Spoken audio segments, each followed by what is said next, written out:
The Cubs return home from a 2-5 road trip as their frustrations continue to mount. Lou Piniella will try to right the ship, sending the ace of the staff, Big Z, to the hill. It's good to be home.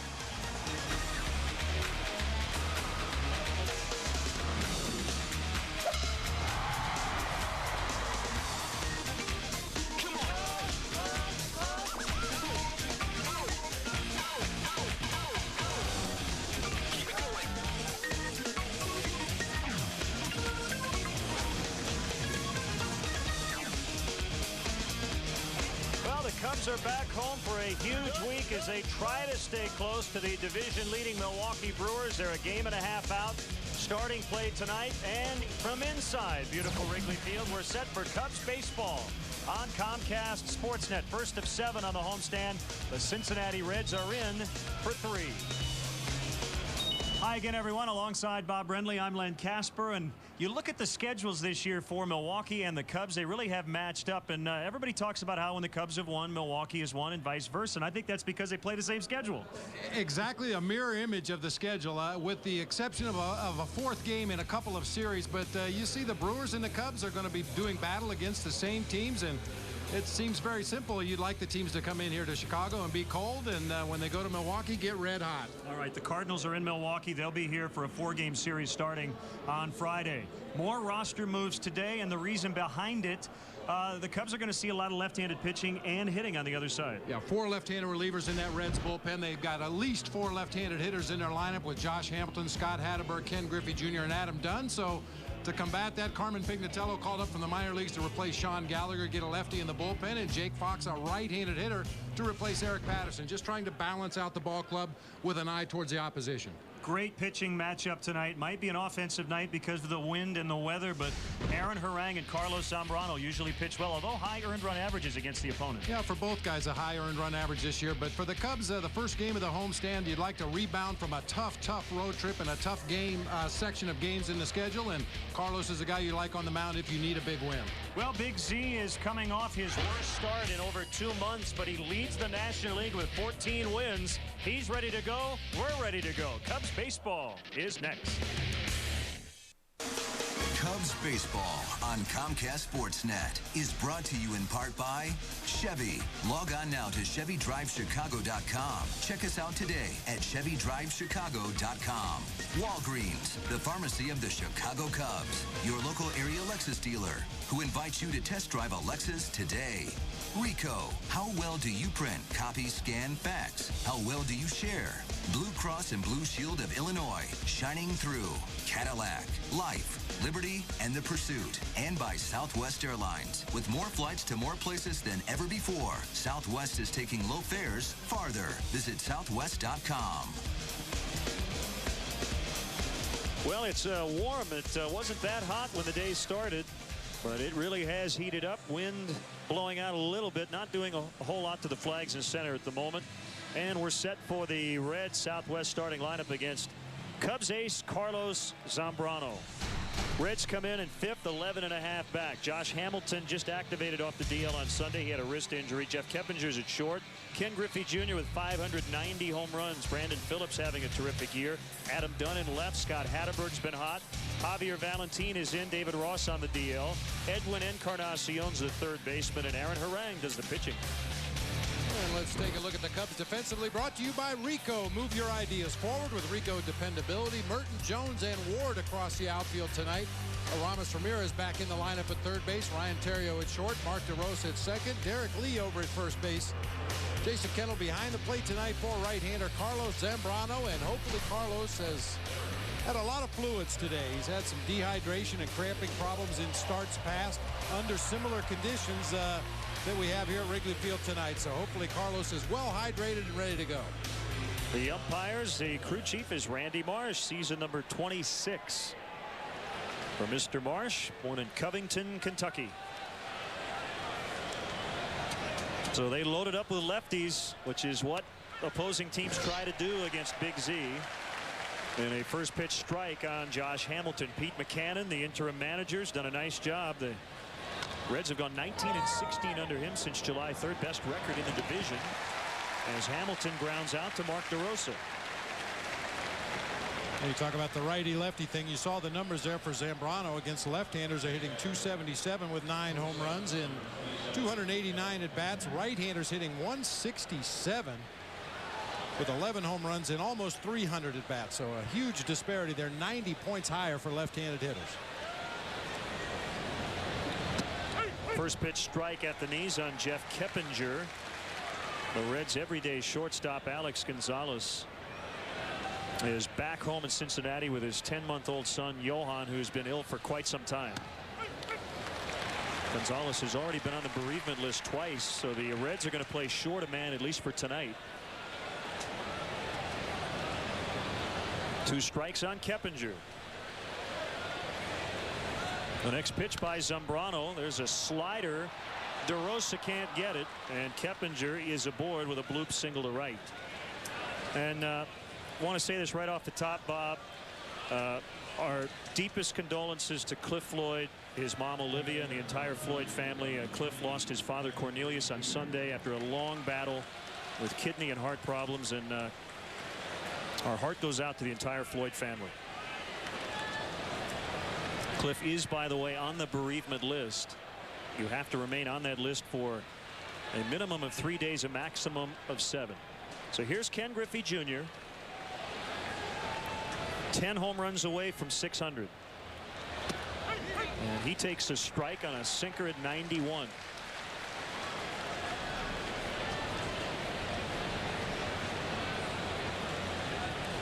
"14 wins for Zambrano, leading the National League, 1 off the Major League pace. As far as the leaders in that department, awkward swing by Griffey. He's had a good career against Zambrano, 9 for 23 with 2 home runs. So what does 590 home runs get you? 3rd on the active list. A big old hang with him.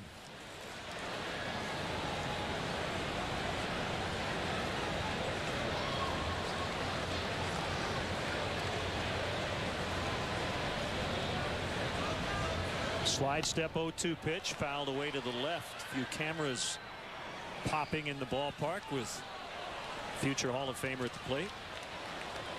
And this is a lineup for Carlos Zambrano. He really needs to keep the ball down, rely on the movement on that sinker. A lot of fly ball hitters in this Reds lineup, including the guy at the plate, Ken Griffey Jr., Adam Dunn, Scott Hatteberg, Edwin Encarnacion. Just about this entire lineup is comprised of guys who hit the ball in the air with regularity. Bounced up the middle. The shortstop, Terry, with a little slip. He gets 1 out, and that's it. That's a rhythm play, and Ryan had to throw off the wrong foot after a little bit of a slip as he headed towards second base, so they only get 1. It's the one downfall of that exaggerated pull shift that the Cubs and many other teams use on Junior and players like Ken Griffey Jr. You get guys playing out of position, and as you mentioned, so much of infield play, especially the double play, is rhythm and timing. And when you got a shortstop coming straight in from shallow center field, that's not an angle he's used to. And then the slip certainly didn't help anything. Now Brandon Phillips hitting cleanup. Foul strike. 0-1.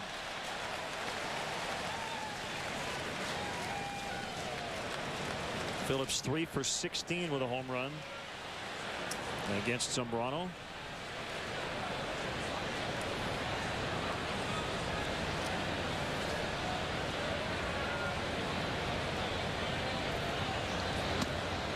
That one's a little low.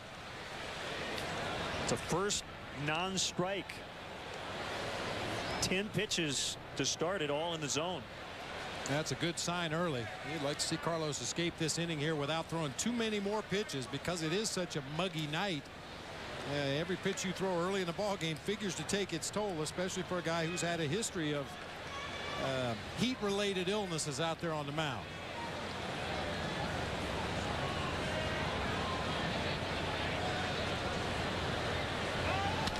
That one drilled toward the left field corner. Merton goes and gets it. Griffey doesn't run like he used to, and he'll have to pull up at third base. If it's 10 years ago, it's 1-0.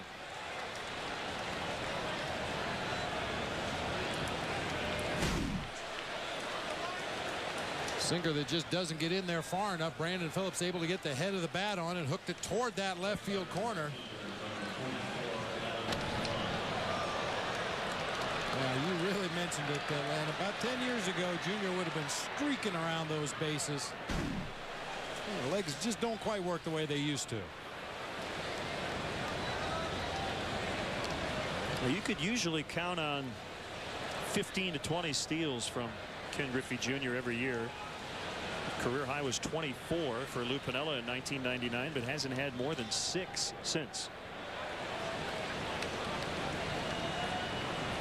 Check in on that weather. 83 degrees. The wind out of the west. A muggy forecast tonight. So the humidity's gone up a little bit, but I know you like to take care of yourself.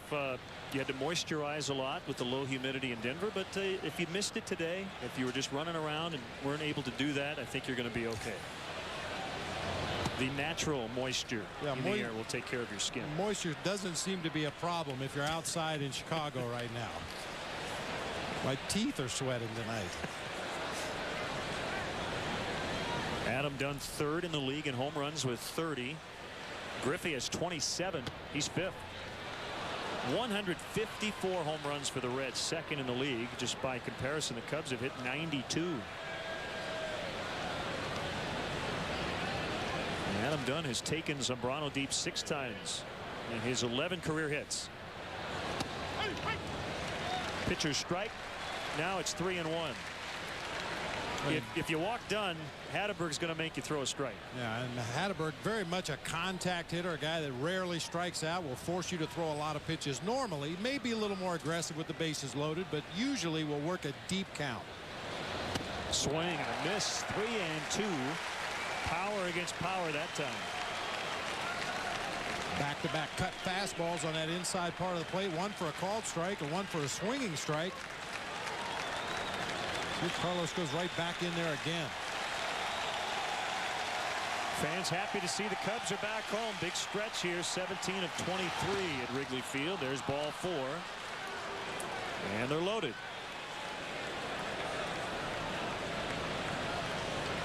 You look at this lineup, Bob, and I'm baffled as to how they can be just 7th in the league in runs. With all the power and the patience in the middle of their lineup.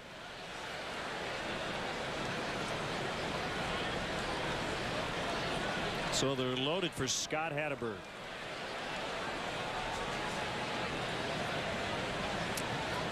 Oh, okay. Well, that's who the Cubs played the last time they were here. But it's now up to date.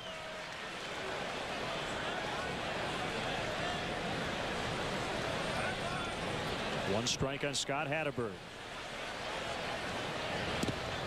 That one smothered by Jason Kendall.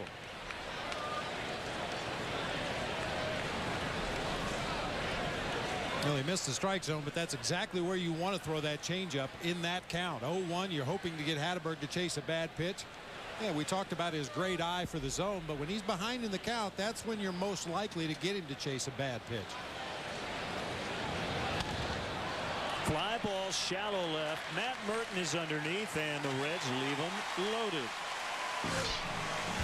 21 pitches it took Carlos to get through that inning, but unscathed as the Cubs come up.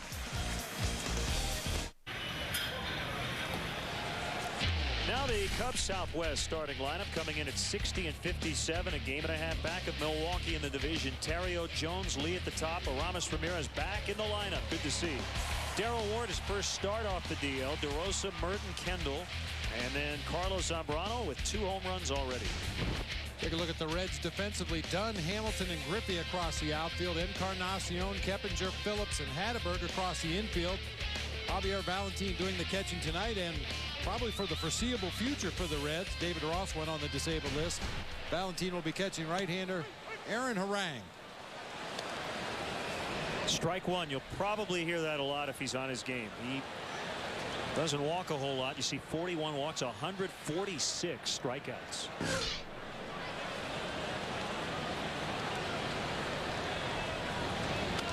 Fouled away by Ryan Terrio. Took over that leadoff spot on the last trip. with Alfonso Soriano on the disabled list, and he hit .344 on the road trip. His old college coach Skip Bertman from LSU is going to be in attendance tomorrow night. Swing and a miss, strike 3. And an extra bonus. Ryan Jorgensen called up by the Reds with David Ross going on the disabled list. Ryan Jorgensen was a catcher on that 2000 College World Series team. And keep running into former LSU Tigers. Here's Jock Jones batting second, and a big trip. And has had a big second half, leading the team at .340. Oh, was really locked in on that last road trip to Houston and Colorado, especially driving that ball to the opposite field. Take your base hits the other way. Eventually you'll get a pitch inside you can do something with, and that was the case with JJ in Colorado. A couple of base hits to left center field, including a couple of extra base hits. Finally got a fastball inside and jerked it out of the ballpark to right field. Just off the outside corner at 92 on the fastball from Harang. It's been an odd 3-start period for Aaron Harang. Last time he faced the Brewers 3 starts ago, went 10 innings in a 12-inning ball game. The Reds won that one 2-1. Came back his next time out against the Cubs in Cincinnati. You may remember, went only 1 inning. So he went from his longest career outing of 10 innings to his shortest of 1 inning. Came out of that start against the Cubs with back issues, and then came back out against the Dodgers last start when 8 innings, gave up only 4 hits of shutout baseball. Well, he has become one of the elite starters in this league, and I think you mentioned the note. The last time we saw the Reds, he put up the kinds of numbers last year that Cy Young Award winners put up, and he didn't get a vote. Swing and a miss, so he seems to be on his game. Back-to-back strikeouts to start the first inning.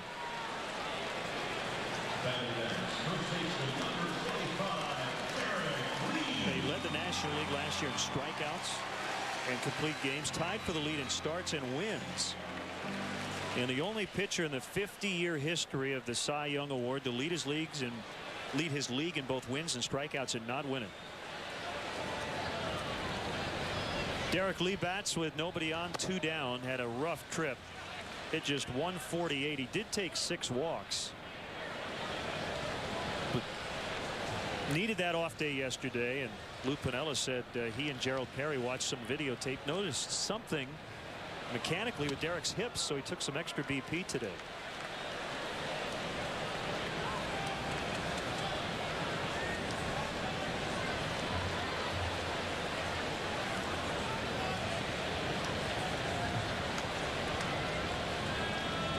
Big right-hander on a 1-1. That's a little bit low. Now there's an art form in looking at videotape and comparing it.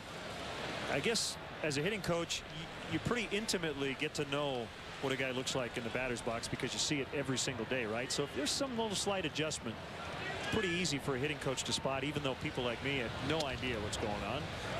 Well, but the good thing is too, Len, a lot of times a ball player, they tend not to believe things until they can see it with their own eyes, which is why the video that is available to hitting coaches and hitters is invaluable. A guy wouldn't even realize that he's out of whack mechanically at the plate unless you show it to him on the tape. And obviously what you like to do is keep a base of good at bats. When a guy was swinging the bat well, when mechanically he was in a good position, label those and put them away, so when a guy does struggle, you can always go back and say, here's what you were doing when you were going well. And good afternoon, good morning, good afternoon, and good night for Aaron Harang. He strikes out the side. Nothing after 1. We got to keep our veteran players healthy and on the field and continue to compete. Now the young kids can lend assistance, but we can't expect for them to be the load carriers here. Getting Ramirez back, getting Ward back, we'll get Cliff back in due time, and then Soriano, and what we got to do is hang in there for a little longer, and we're going to have another hot spell. We're going to get hot here one more time, and hopefully it's sooner than later. That's the manager. Yeah, health is a big key, especially when you get into September. Cubs hope to have Alfonso Soriano back around Labor Day. They have Ramirez back in the lineup. One strike on Javier Valentin. Filling in for David Ross, who's on the DL. Funny how it works. They had 3 catchers at one point. Well, then Ross got hurt, and that was after Chad Moeller had been dealt. And all of a sudden, Ryan Jorgensen had to be called up. Billy Hatcher almost hit by that liner. And here's why David Ross went to the disabled list with a concussion. This was Sunday. Mike Cameron colliding with Ross at the plate. His head hits the ground really hard after the contact. Right there, you could see him go over backwards and banged his head on the ground. Looked like he might have taken an elbow in the chops from Mike Cameron. Slicing and caught by Matt Merton for the first out. Yeah, you're right, though. The Reds had been carrying 3 catchers for most of the season, and just about the time they trade away one of their backup catchers, Chad Moeller going to the Dodgers.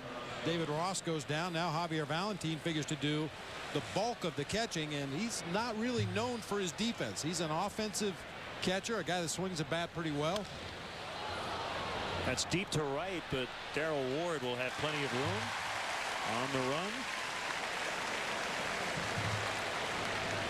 Well, the other thing it does hamstrings Pete Buchanan a little bit in that you take away one of the premier pinch hitters in the National League because he's in the lineup. Pete Buchanan from Chicago. Plays Jerry Narron in early July. Went to Brother Rice High School here in Chicago.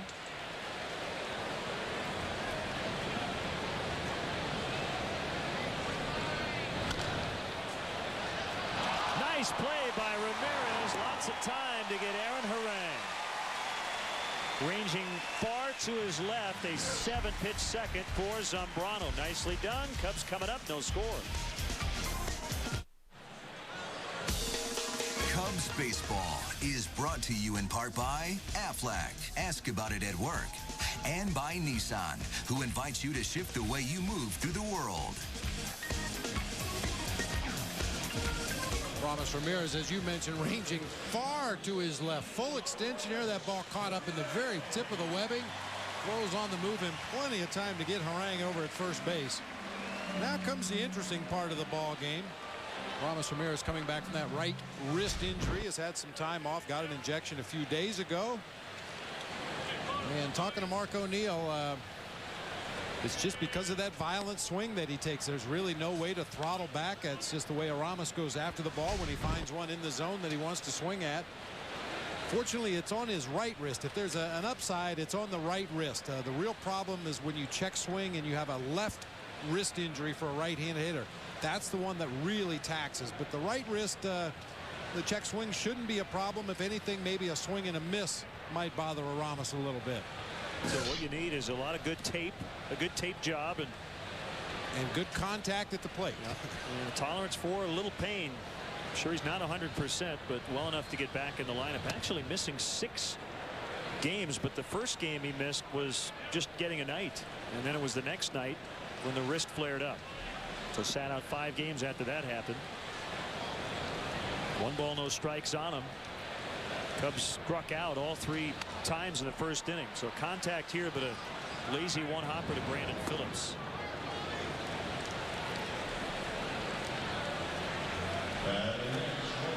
Well, we mentioned the roster moves. Left-hander Carmen Pignatello and outfielder/infielder/catcher Jake Fox, who's back for the 2nd time. Carmen Pignatello from the area. He attended Providence Catholic High School in New Lenox. Graduated in 2000. A 2000 Illinois Baseball Player of the Year by Gatorade. Also named the 2000 Chicago Sun-Times Player of the Year. Well, I'm sure he is thrilled to be in a big league uniform. And as you said, he'll be ready against some of these tough lefties this week. Guys like Dunn and Griffey. Jim Edmonds when the Cardinals come in. I guess his high school coach, Joe Rodriguero, was going to do everything he could to be here tonight. Ward sends that one into left. Adam Dunn's over to make the catch. So he went to high school in New Lenox. He was actually born in Hammond, Indiana. Carmen Pignatello.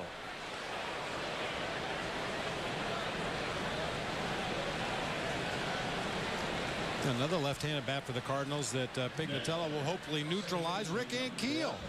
What a story this guy has been.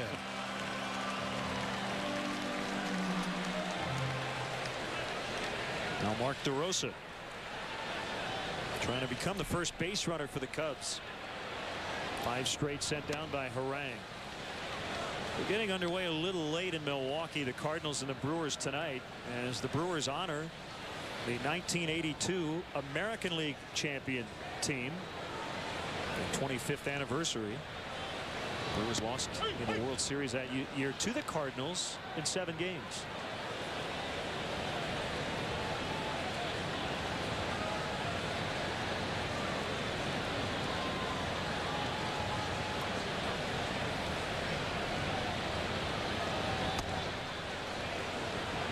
Well, one thing to watch for from Aaron Harang tonight, if he's on top of his game, and so far it appears that he is, watch how many of his pitches either hit the corner of the plate or miss in his favor, either further away or further inside. Rarely does he make a mistake over the heart of the plate. A roller to Keppinger, the shortstop. On this hot night, Harang hasn't had to break a sweat early on. 8 pitches that inning for his. Celebrity Bat Kids are brought to you by Walgreens, the official pharmacy of the Chicago Cubs. 12-year-old Margie Riley of Arlington Heights and 8-year-old Hunter Marr of Plainfield. Today's Walgreens Celebrity Bat Kids. If you want to be a Walgreens Celebrity Bat Kid and have the opportunity to meet your favorite Cubs, visit WGNradio.com for more information. Josh Hamilton just came off the DL on Sunday. He's playing center field. Ryan Friel done for the year, had knee surgery last Wednesday. So, you know, talk about a caged animal. I can't imagine Ryan Friel not being able to come out and burn off some energy on a baseball field. That'll be a base hit into left for Josh Hamilton. He's 1 out of 2. Tomorrow the Cubs host these Reds here at beautiful Wrigley Field. Game time 7:05. Be sure to arrive early. The first 10,000 fans will receive an exclusive limited edition Aramis Ramirez bobblehead doll, compliments of Fannie Mae. I don't know if the blue tape will be on the right wrist of the bobblehead or not.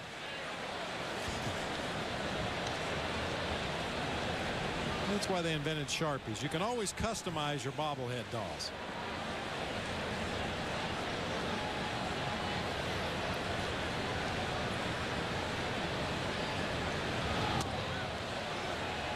I mentioned Alex Gonzalez away from the team for family reasons right now. Another guy who can play short, Juan Castro, had season-ending Tommy John surgery on August 7th. And then another middle infielder, Pedro Lopez, in late July suffered a broken left cheekbone. No timetable for his return.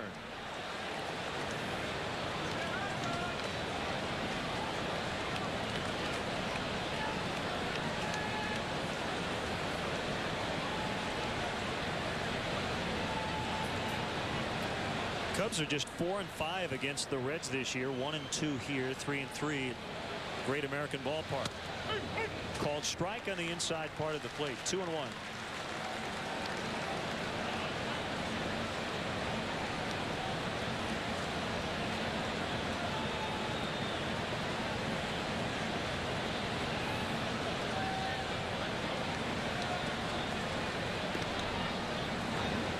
Hamilton has good speed over there at first base. However, he hasn't tried to steal that much this year. Only 5 attempts. He's been successful on 3 of those.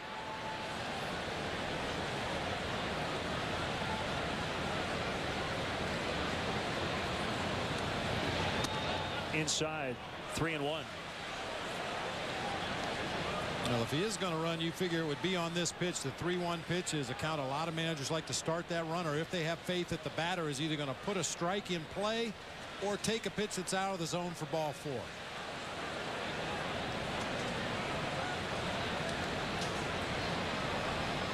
Hamilton not running, and there's ball 4. He can walk to second. We'll have some birthday wishes tonight. Scott Air would like to wish his son Caleb a happy 9th. So Caleb, we hope you're enjoying your 9th birthday. Also happy birthday to Stephanie O'Neill, the wife of Cubs head trainer Mark O'Neill. And Ryan Dempster, I'll tell you, it's a big week for the Dempsters. Yesterday his mom Lori and his brother Chris had birthdays, and Ryan's grandmother Annie today celebrating a birthday. We met Chris over the weekend after the Cubs-Rockies game. I believe it was Saturday night. Lined into center. Jones will chase it down. It's going to go all the way to the wall. And the Reds are going to get a couple of runs. Here comes a throw to third. Griffey trying to stretch it. He's going to be thrown out by a mile. Griffey was looking for his first triple of the year. He'll be credited with a double and 2 RBIs and makes the first out at third base.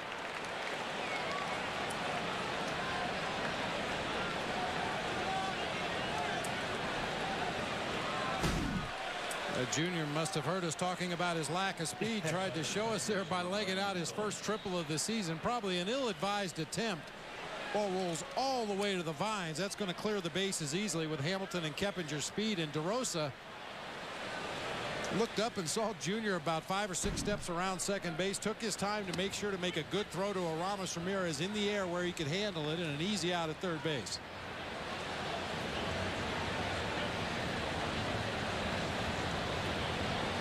So it goes 8-4-5 to get Griffey.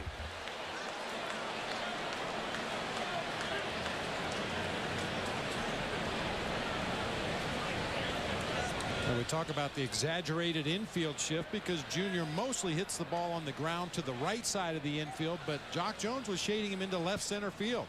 Apparently the defensive charts show that Junior hits the ball the opposite way in the air and pulls it on the ground.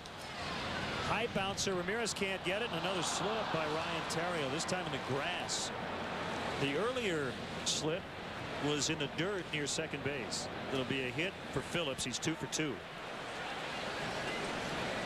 Well, with Phillips' speed, it was going to be tough to get him anyway, but Ryan Theriot lost his plant foot out there. He tried to plant that right foot and get some momentum going back toward first base, and once his foot goes, he's got nothing left right there. By the time he regroups, Phillips has already passed first base. You just hope he's all right. That's the way guys blow hamstrings right there. When you plant that back foot expecting to find some firm ground, and foot slides right out from underneath you. And once again, another exaggerated pull shift, this time for Adam Dunn.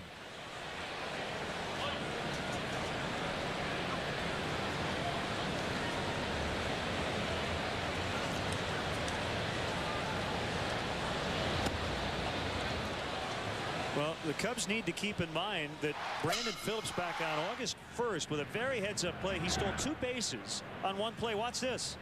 He beats Ryan Zimmerman to third. He was credited with 2 steals, and it was with Adam Dunn at the plate. They had the big shift put on. That's a heads-up play. And we've talked about that in the past. If you had a very alert base runner. Way up in the air. It is hooking. It's over the foul pole, but it is foul, thankfully. Man, he hit it a ton out into Sheffield. Ooh. Well, the wind that was blowing straight out during batting practice has turned around a little bit, blowing from the left field corner across to the right field corner. Definitely will help balls hit in the air by left-handed pull hitters like Adam Dunn. Plenty of home run distance right there, fortunately foul.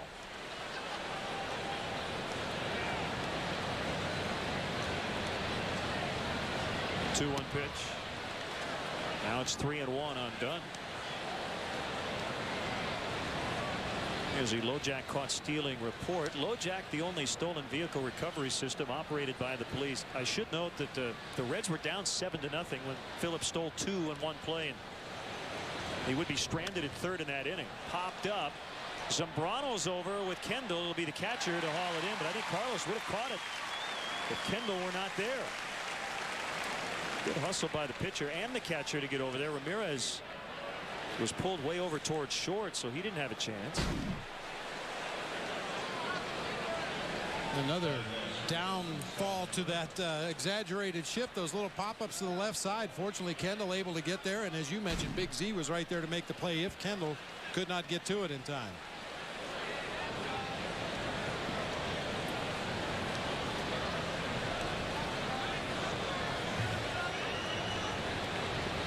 2 in on the Griffey double. Now 2 outs.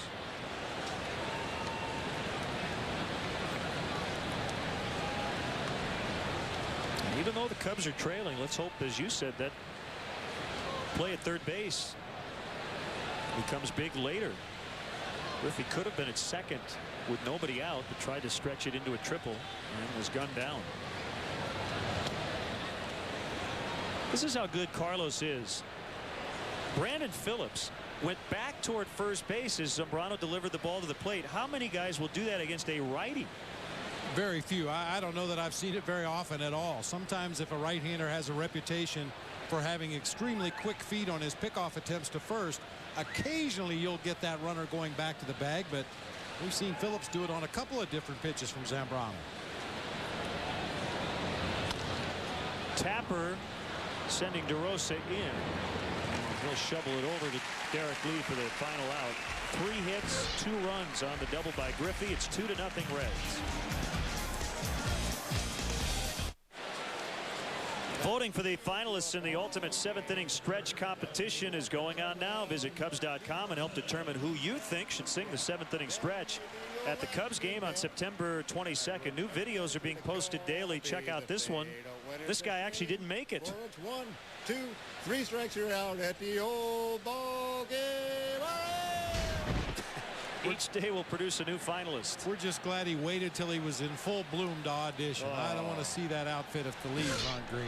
Don't forget to keep visiting Cubs.com and vote for who you think deserves the title of Ultimate Cubs fan. And of the 5 on there today, and we're told it's a very strong group today, there is a gentleman who is 100 years old.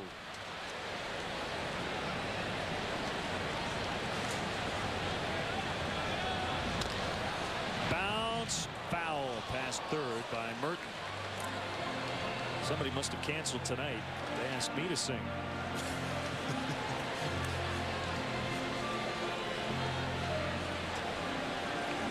Good numbers for Matt since he was called back. Look at the slugging. A paltry 336 early in the year, but doing what the big boys do. 568 since. Rolled over, and Encarnacion will throw him out. Well, not so much in that at bat, but Matt Merton recently has tried to work counts in his favor. We know he's a guy that likes to work deep counts, likes to see a lot of pitches, and when he's gotten those good hitters counts, he's taking a much more aggressive swing, elevating the ball, driving it into gaps, and on that last road trip, a few of them out of the ballpark.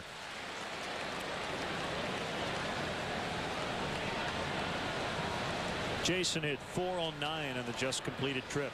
He's 8 for his last 16. Takes ball 1 low. No more sad news. Phil Rizzuto passed away. He was the oldest living member of the Hall of Fame at 89. Former Yankees shortstop and longtime broadcaster. Lou Piniella knew the Scooter very well.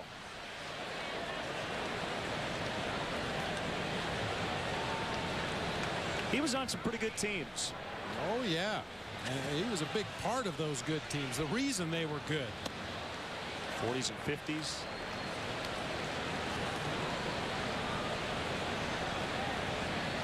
And his signature call as a broadcaster became "Holy Cow."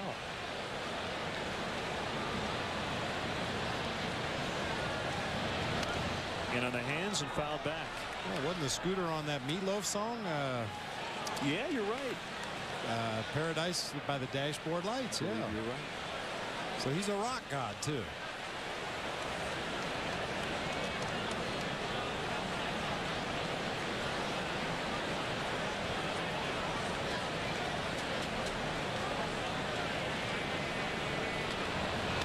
Kendall lines to left as Dunn hauls it in. I guess there was some discussion about "Holy Cow." The word today was that Harry came up with that phrase first. Not sure if the Scooter borrowed it or if he just came up with that independently after Harry did. I think that's one of those regional things. People from the Eastern Seaboard think it was the Scooter, and I'm sure people in the Midwest think it was Harry. It doesn't really matter who it was. It's a great saying. Diving stop by Encarnacion. And that helps Harang go perfect through the lineup the first time as Carlos just smashed his helmet into the ground after being robbed of a hit. 2-0.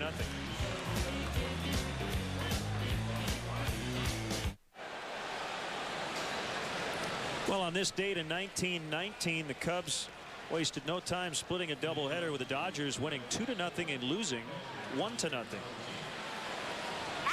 So the question is, the Aflac trivia question, can you guess the combined time of both games? Doubleheader. Well, I'll go with 4 hours. 4 hours flat, huh? Yeah. Was it 1-0 and 2-1? Yeah, that's a fast and snappy day. Probably on the high side. I'm going sub 4 hours. I'll go like 3:52. Basically a normal 9-inning Coors Field game. Yeah, no kidding.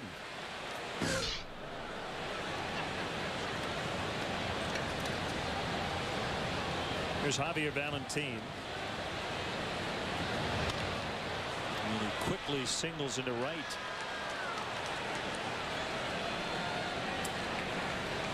Now, I love Carlos's passion.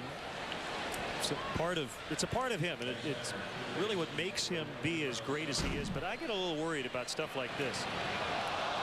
He smashes his helmet after making it out. I worry that this helmet's going to bounce right back up and break his nose.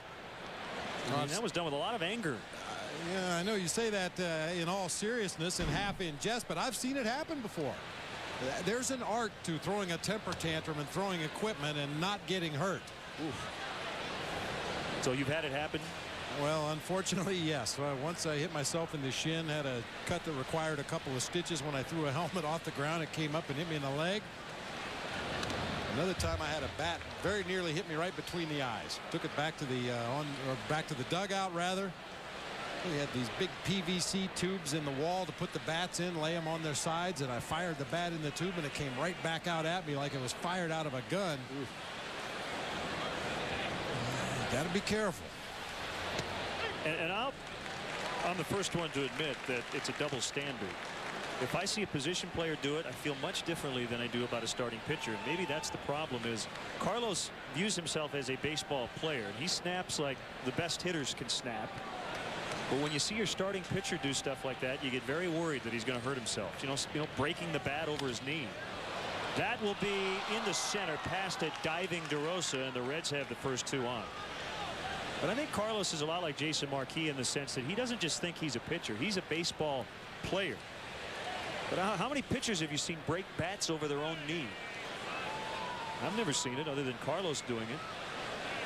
Well, you're more likely to see a pitcher break somebody else's bat from the mound.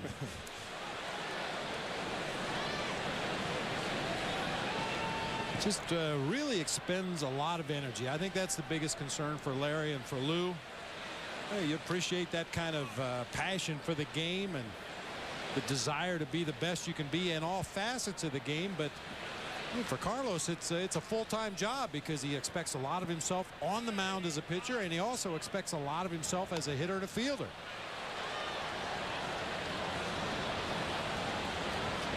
He may get a chance here as Harang's trying to lay down a bunt. Yeah, most pitchers don't get too upset about a lack of offensive performance. They may get upset if they don't get a sac bunt down, but Carlos gets upset if he doesn't get hits. That's a good point. He actually shows his anger more when he fails at the plate.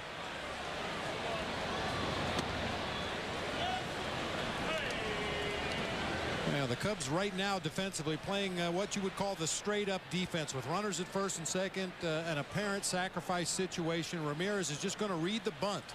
If Carlos can get off the mound quick enough to make the play on the third base side, Ramirez will retreat to third base, and you'll try to get the slow runner going from second to third. There's the bunt by Harang, and Ramirez will have to field and throw to first, being covered by DeRosa. It wasn't a thing of beauty, but Harang got the job done. Well, he did what he had to do. You need to keep the ball away from the pitcher, force the third baseman to come in and make the play. And that's exactly what Harang does. Even though he pops it in the air, falls safely to the grass past Zambrano. The only play for Ramirez is to go on to first base.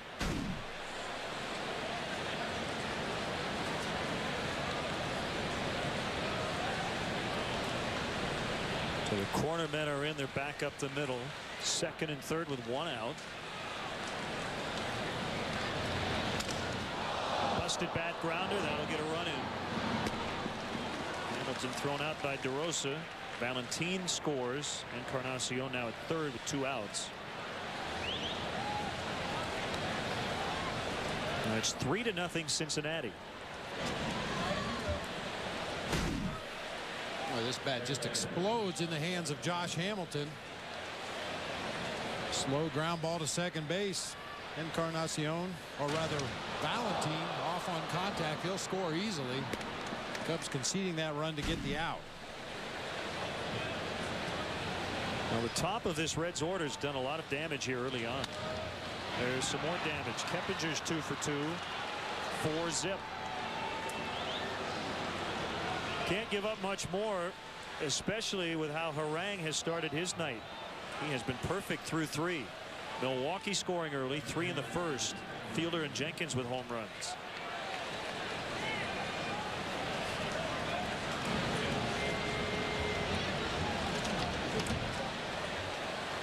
That's 8 hits already for the Reds.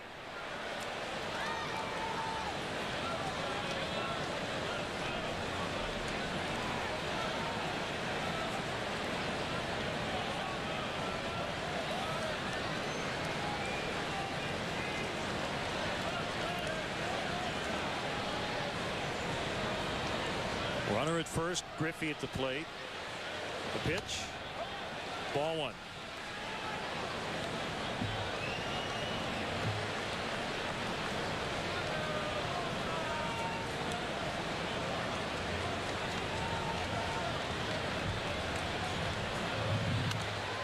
Pop foul. And this one's out of play. Well, and because of the lack of offense lately, this is the point of a ball game where occasionally a starting pitcher can realize the handwriting on the wall. My ball club hasn't been scoring a lot of runs lately. I have got to stop the damage right here at 4-0. That may be an insurmountable hill as it is, the way the ball club's been swinging the bats, but certainly can't afford to give the Reds any more. DeRosa can't get it. He was way out into right on the shift. And 2 on for the Reds.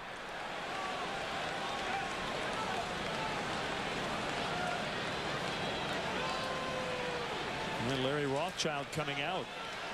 Mentioned Carlos coming off his worst start since June 1st. He was touched up for 7 runs on Wednesday in Houston. Thought the shift might actually mean an out. Griffey was able to find land out there in right.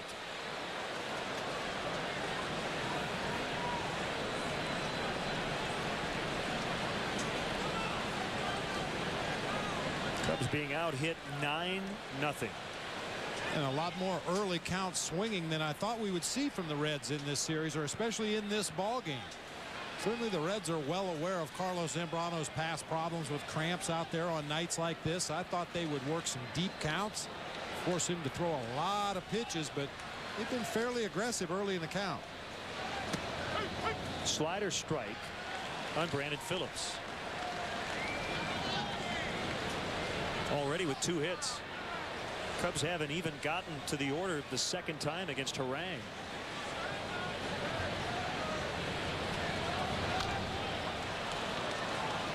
That one stung.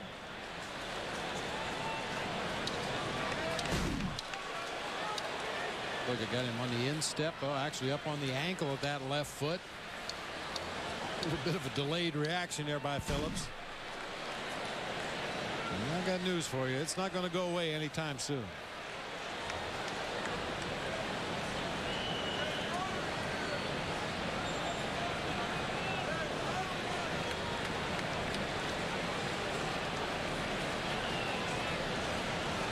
Two strikes on Phillips.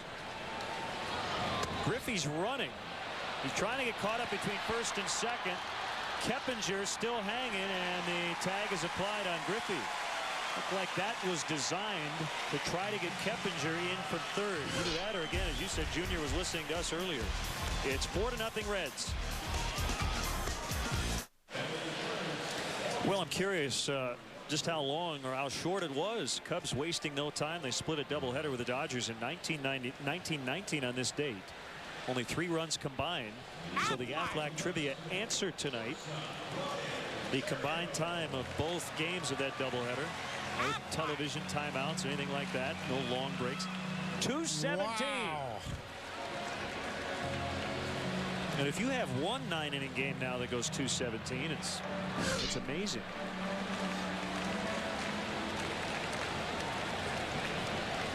Well, the Cubs have some work to do. Baby steps. They just need a base runner against Aaron Harang.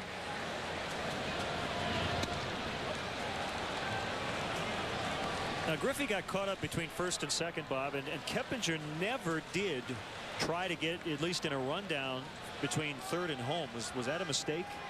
I'm not sure who the mistake was made by. You would think that if Ken Griffey Jr. is going to go out there and get caught in a rundown, that indeed the Reds are trying to steal that run from third base, but Keppinger never really budged from his position down there. He edged down the line a little bit, but at some point, usually when that second baseman just lets the ball go to the first baseman, that's when that runner at third should try to break for home. Now, the one thing that kind of messes it up for the Reds is the fact that Derek Lee is a right-handed thrower. Normally, you would go right there as soon as the second baseman releases the ball. But because Derek Lee's a right-handed thrower, it's a fairly easy play for him to take the throw from DeRosa, turn and fire the ball home. A left-handed throwing first baseman, that becomes a much tougher play. It was all a moot point because the Cubs ran down Jr. You had to believe that the Reds knew Ken Griffey Jr. wasn't going to be able to stay in a rundown very long. So Keppinger probably should have committed very early in that play. Popped up on a 3-1. Foul territory. Scott Hatteberg is there. And Terrio is out. Well, it was the first caught stealing for Griffey all year, and the first caught stealing on the other side for Jason Kendall as a Cub after starting 0 for 24. Now, Junior had been a perfect 6 for 6 in stolen base attempts, as we talked about earlier. Doesn't run nearly as much as he used to, but picks his spots when that opposing pitcher's not paying any attention to him. Gets a walking lead, and before that caught stealing was 6 for 6.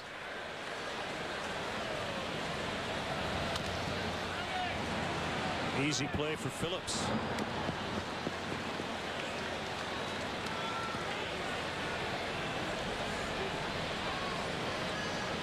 I think these are the most difficult nights. You're facing one of the elite pitchers in the league who's clearly on his game. A guy who throws a lot of strikes. But when you're down 4-0, you want to be patient, try to work some walks. But you can't really do that against Aaron Harang. He's just not going to walk many guys unless he wants to walk him. If there's somebody in the on-deck circle he feels more confident in going after, he'll pitch around a guy in the lineup, but he's dotting those corners in the early going. He's elevated a couple of fastballs up around the shoulders to change the eye level of the Cubs hitters, but mostly up to this point just throwing quality strikes.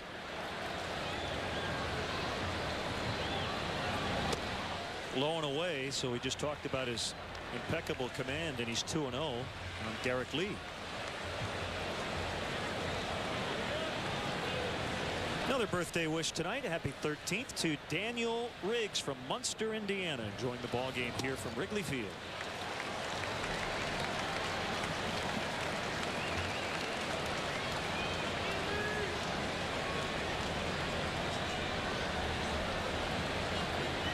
I know Daniel's too young to remember, but I'm sure on DVD, probably a big Munsters fan. Being from Munster.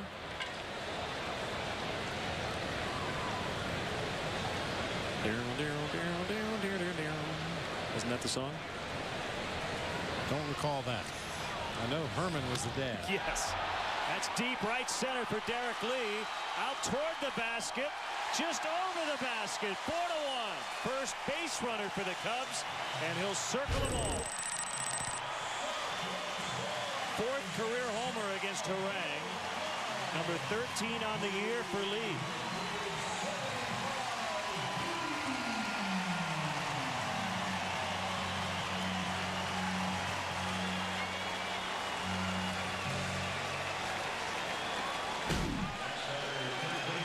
For D. Lee, his 3rd home run against the Reds this year, 4th against Aaron Harang in their respective careers, and just does tuck it up into the first row of the bleachers out there in right center.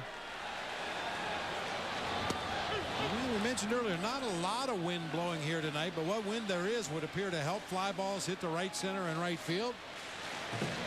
Just enough to get it up. That's his 26th career home run versus the Reds. Aramis Ramirez goes deep to left field. They have gone back-to-back. Good to have you back in the lineup, Aramis. 4-2.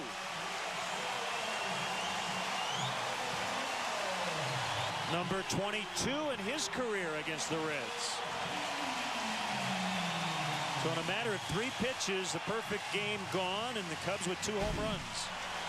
And more importantly, they cut half into that Reds lead. That 4-run lead they had has now been cut in half. Harang suddenly looks vulnerable out there on the mound, and you also have the fans here at Wrigley Field involved finally. They've been sitting on their hands through the first 4 innings of this ball game. Finally a reason to cheer.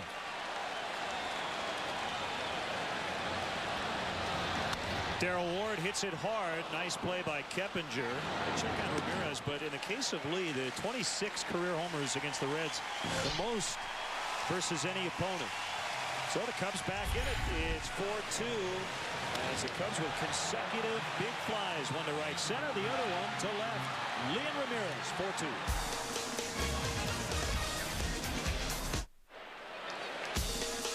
Cubs baseball is brought to you in part by Midas.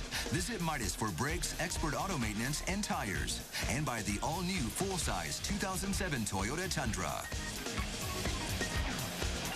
Cubs going back-to-back for just the 2nd time all year. They did it May 26th at Dodger Stadium, Ramirez and DeRosa. And tonight, Lee and Ramirez, 4-2.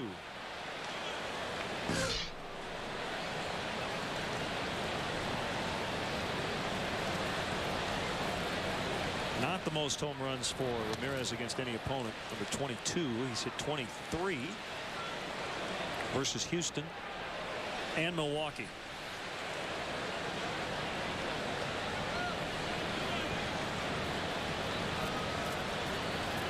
One to Phillips. Slider catches the outside sliver of the plate.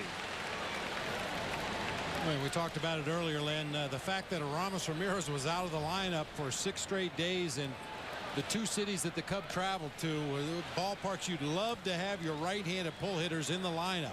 Down at Minute Maid Park in Houston and Coors Field in Colorado. Those are a couple of ballparks you'd like to have all your right-handed thump in the lineup if possible. Just got a piece. Count holding it 2-2.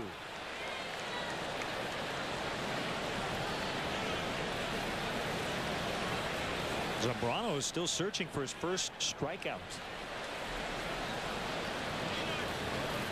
He has walked 2. It's an alley shot for Phillips. Rests right below the 368 sign, and Phillips has a double. He's 3 out of 3. 2 doubles and an infield single.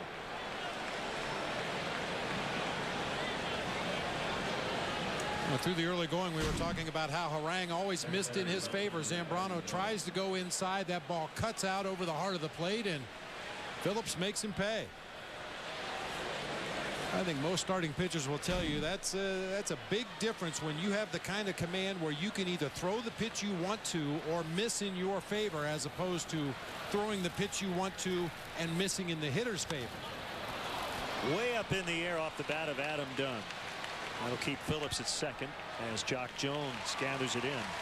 This is only the 2nd time all year Carlos has allowed at least 10 hits in a ball game. He gave up 13 on June 1st in Atlanta. Other than that game, prior to tonight, had not allowed more than 8 hits in any start.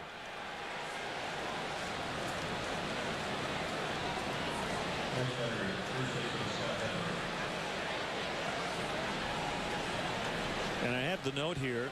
During this stretch since June 1st, 13 starts going into tonight. 47 hits in 87 and a third innings. I mean, that's unbelievable. That's a 156 opponent's batting average. So what has happened tonight is extremely rare. Well, he's given up 10 base hits already and had a 1-2-3 second inning. So the Reds, when they have gotten runners on base, they've taken advantage. Another fly ball. This time it's going to be Ryan Theriot. And with that out, the Reds are 10 for 21 tonight. So after the Phillips double, they were hitting over 500 on the night.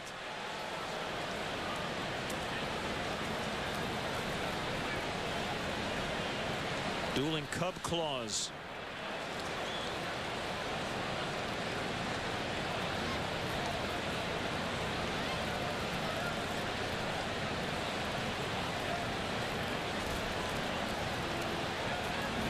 Got a shot.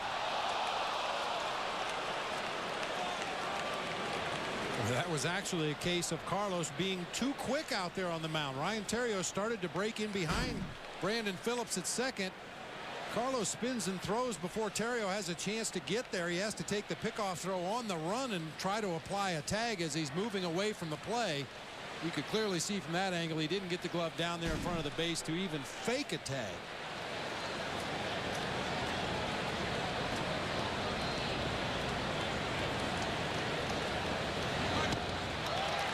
Big swing by Valentin. He pointed out his backup, Ryan Jorgensen, played with Theriot and Fontenot at LSU. You may remember that name as well. He was a 7th-round pick of the Cubs in 2000 and was sent to Florida. The Dontrelle Willis trade in March of '02. So at some point in the series we may see Ryan Jorgensen against his original club.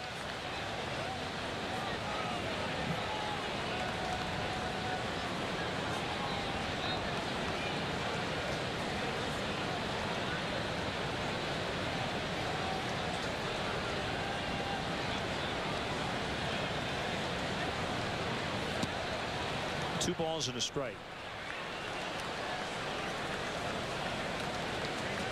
Had a great time yesterday at the Ron Santo annual golf tournament. Just a gorgeous day out in Long Grove.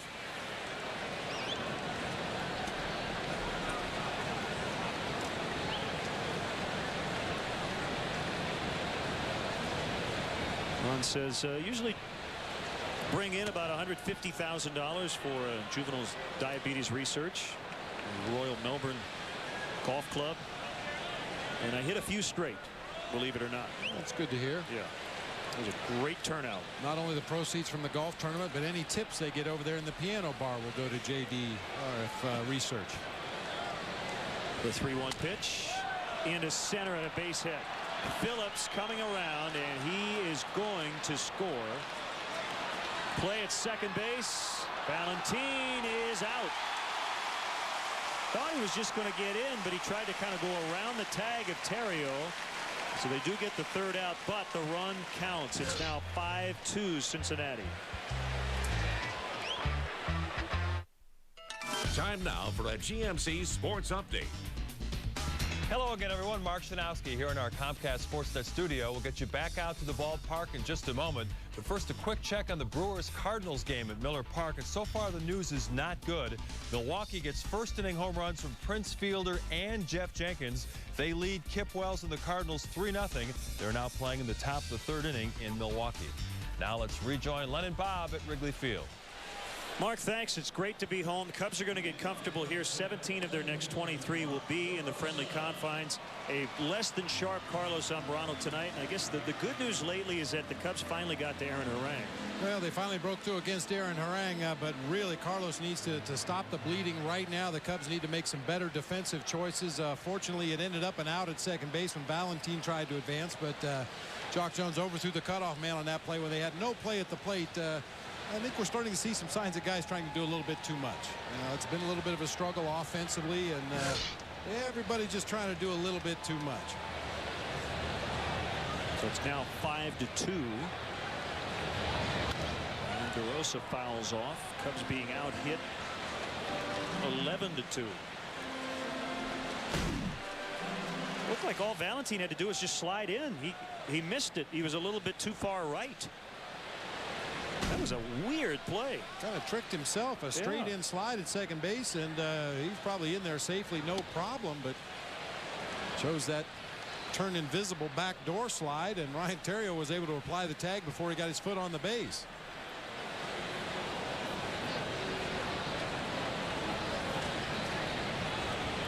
You know, I wonder if that was one of those anticipation plays where Valentine thought, oh, I'm out by a mile. I don't know. I mean, just missed second base. Now Theriot to apply the tag. Very strange. Cubs will take it. Swing and a miss. I mean, really, that was the third base running mistake on the part of the Reds already in this ball game tonight. We saw Junior break from first base with a runner at third. He got caught in a rundown and tagged out to end the inning. He tried to go to third base on a sure double, got thrown out, and now Valentine thrown out at second base. Bounced up there and caught Valentine maybe up in the neck area. Well, catchers are taught chin on chest. When that ball's in the dirt, your chin should go right down to your chest. You can see Valentine had his head up a little bit, snuck up underneath that throat protector. Well, you see that guard at the bottom of the mask. If you think about putting your chin on your chest, you'll have that throat area completely covered, and you'll be in a much more square blocking position.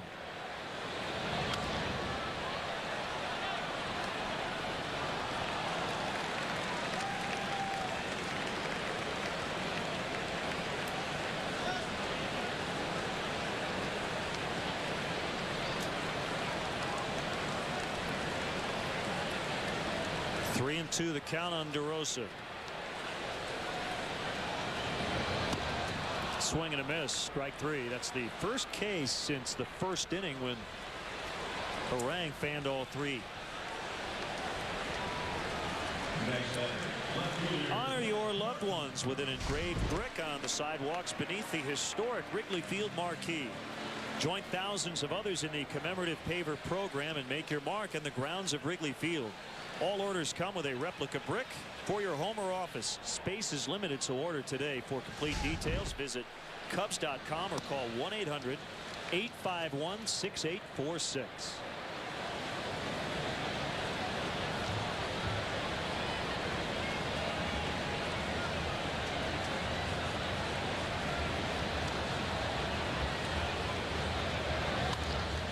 Popped up by Merton off of first base. Hatterberg's backpedaling, can't make the play. Well, you have the corner that juts out a little bit. You had the Reds bullpen. You had the home plate out there. A lot to kind of work around, and Hatterberg just missed it. I thought we would see Brandon Phillips call him off of this ball. Once Hatterberg started backpedaling backwards, I thought Phillips would call him off the ball and make the play. Man, neither Red could get to that one.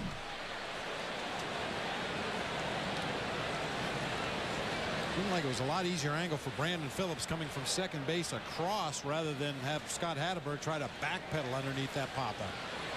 Some of the relievers out there were giving it to Brandon Phillips, saying, come on, bail your teammate out a little bit here.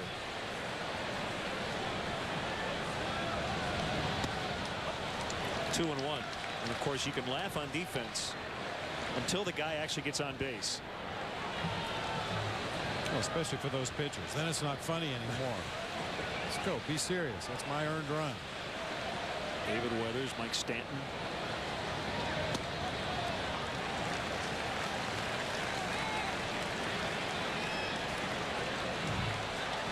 Three and one on Matt Merton. Kendall on deck. Now, these are the counts we've seen Matt Merton really let it go. When he gets a pitch he's looking for, he's not trying to just put it in play anymore. He's trying to drive it. Fastball up and out over the plate away. Harang's one of those guys, Len. I talked to Ron Santo about guys during his era. They used to call him a comfortable caller or an easy offer. Aaron Harang is one of those guys. You go back at the end of the day and say, geez, I was seeing the ball good. I got good pitches to hit. Just didn't hit any of them well. There's a little bit of late movement, a little bit of deception in his delivery. You look at the radar gun readings and you look at the location of the pitches, and as an offensive player you feel like you should have had a better night. But he's done it to a lot of people this year. He's from San Diego, attended San Diego State, 6th round pick of the Rangers in '99. Swing and a miss and a strikeout.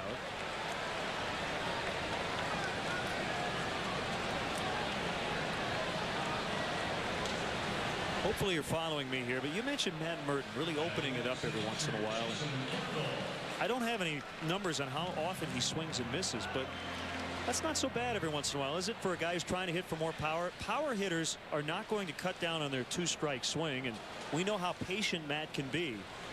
You don't like to see guys strike out, but that's not a terrible thing. What it tells me is that, as you said, he's trying to hit for power. Trying to do some damage. The thing is, with 2 strikes, Merton usually does make contact. However, you don't see him swing through a lot of pitches with 2 strikes. This will be an easy out as Hatterberg makes a catch, and the Cubs go down in order in the 5th, trailing now 5-2.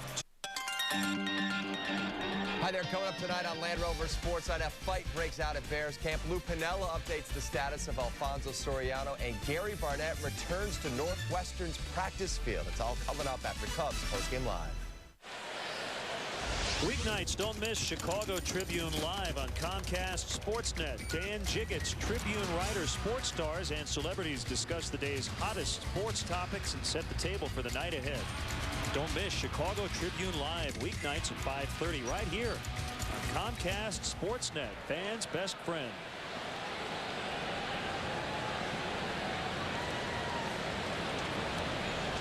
We're into the 6th inning. Cubs trail the Cincinnati Reds 5-2, first of 3. Cardinals come in for 4 starting Friday. The series will extend through Monday. In the air for Jock Jones, Encarnacion eliminated. And Aaron Harang will bat for the 3rd time. Grounded to 3rd his first time on a nifty play by Ramirez, and then laid down a sac bunt in the 4th.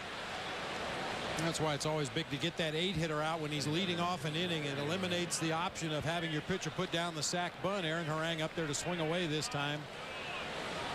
That's exactly what you want.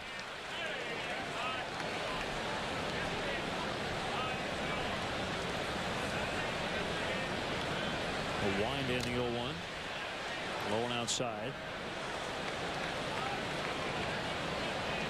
This huge crowd has been kept pretty quiet tonight, with the Reds jumping out to a 4-0 lead. They did get into it on the back-to-back home runs. DeRosa with an easy play. 2 quick outs. Time for our Coors Light cold blast to the booth. Bring it on. John Skutoski from Roselle, Illinois. With Milwaukee hosting the Cardinals, which team does a Cub fan root for? Neither. 3 ties. That's a good question. To be honest, with how the Cubs have struggled lately, I'm less concerned with what everybody else is doing. Cubs need to take care of their own business, but I mean, quite honestly, Bob, I mean, you know, look, the Cardinals are not out of it, but I think the Cubs are better than the Cardinals.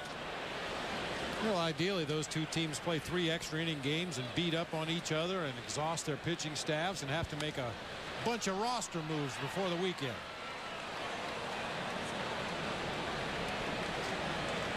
So I guess, John, my answer would be you root against the first place team right now and then hope the Cubs take care of business when the Cardinals come in Friday. Well, that was the game plan that worked so well for him, as Josh Hamilton lines one toward the gap in right center. Jock will cut that one off.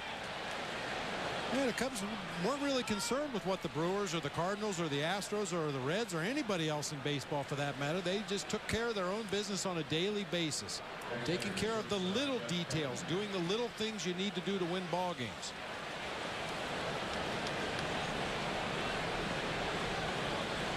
Which is why they were able to continue to win baseball games when they weren't hitting for much power. They weren't getting the long ball, something that was expected from this team all the way back to spring training. But yet they were still finding ways to win ball games, and that's the bottom line.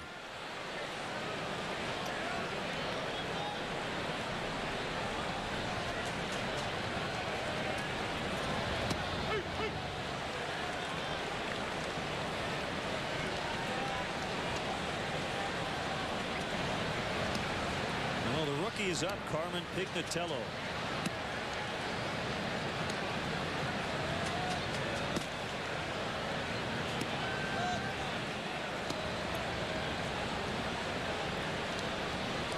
Just judging by the way he's warming up, I don't think he's getting ready for Junior.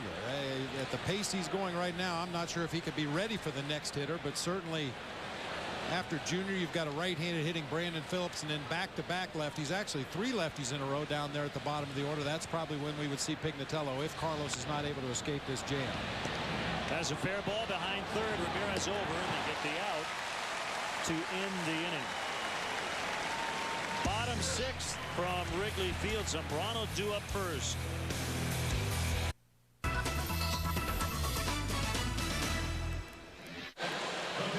Hey fans, watch the Cubs battle the Cincinnati Reds this Thursday at 1:20. Kids, get to the ballpark early. The first 10,000 children 13 and younger will receive a back-to-school item, compliments of ComEd.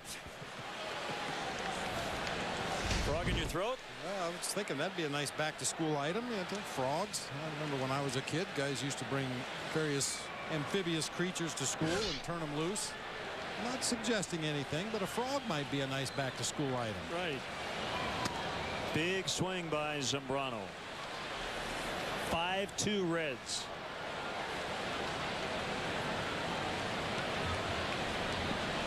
Aaron Harang is 2-0 in 6 lifetime starts here at Wrigley Field. He's 6-1 this year against the Central Division. Swung on and missed again. 2 strikes.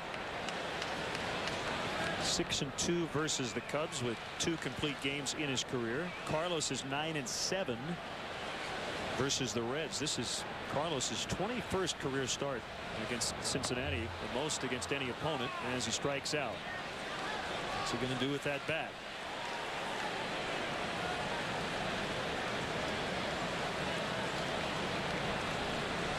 One out in the inning, and it's Ryan Theriot, the leadoff hitter. It is 0 for 2.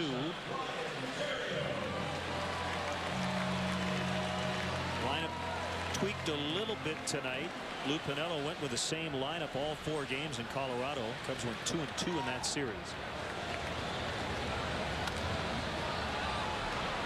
Looking ahead tonight, you hope to get into the Reds bullpen. They have 4 lefties and 4 righties.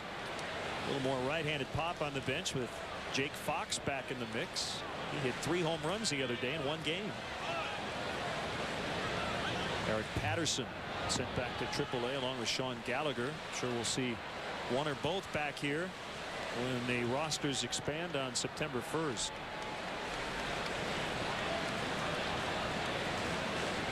Also today, Henry Blanco transferred to the 60-day disabled list, but he's been on for a long time. Been on the 15-day disabled list since June 1st.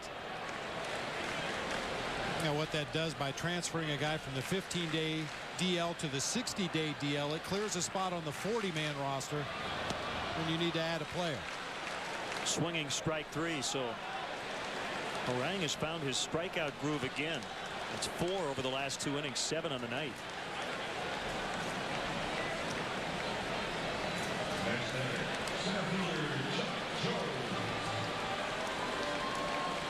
And this is the other reason you want to get into that Reds bullpen. 280 opponents batting average. See, David Weathers 22 out of 27 in save opportunities. The rest of that bullpen 0 for 15.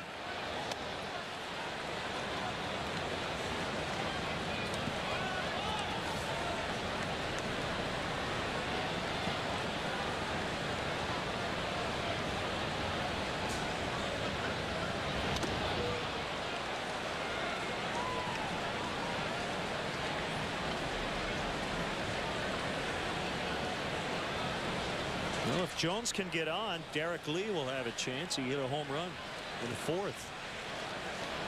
Well, Ramos followed that up with a home run.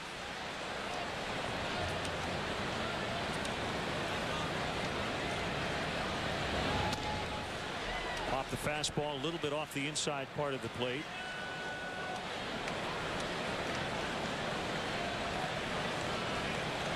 Eight shutout innings for Harang his last time out after he had to skip a start due to the Back problems.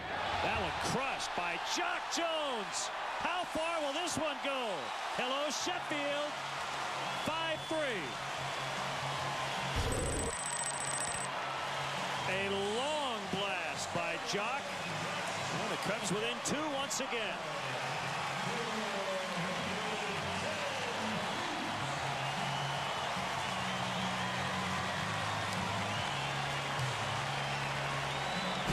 Rare mistake by Aaron Harang. Wanted to come inside with that fastball. Got it belt high out over the plate. No doubt about this one. Wind or no wind, that ball is way back. And the first time this year that a Cubs player has reached Sheffield Avenue. Only the second time all season anybody has reached Sheffield. That's pretty amazing, isn't it? We're in mid-August. Well, he got all of it. 3 solo home runs, the only 3 hits, and Harang still has not worked from the stretch. The only 3 base runners he's allowed have come on the home runs.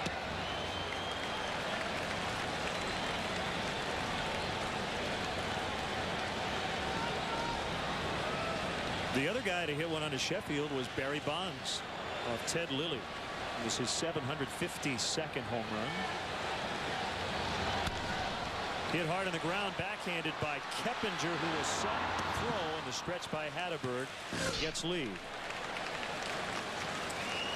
Well, Jock Jones with a home run, his 4th of the year. He's been hot lately. He knew it. 5-3 Reds. Get Chicago sports news nightly on Land Rover Sports Night. Coming up tonight after Cubs post-game live, the Bears are back practicing in Bourbonnais. Plus a full recap of the Cardinals-Brewers in this game as well. Land Rover Sports Night after Cubs post-game live tonight only on Comcast Sportsnet, fans' best friend.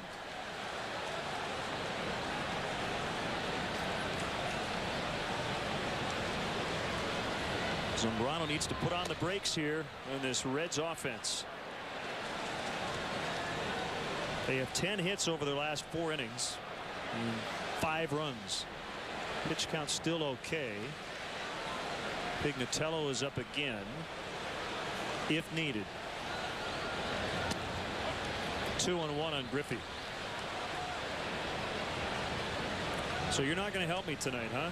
You're on your own, partner. It's all solo.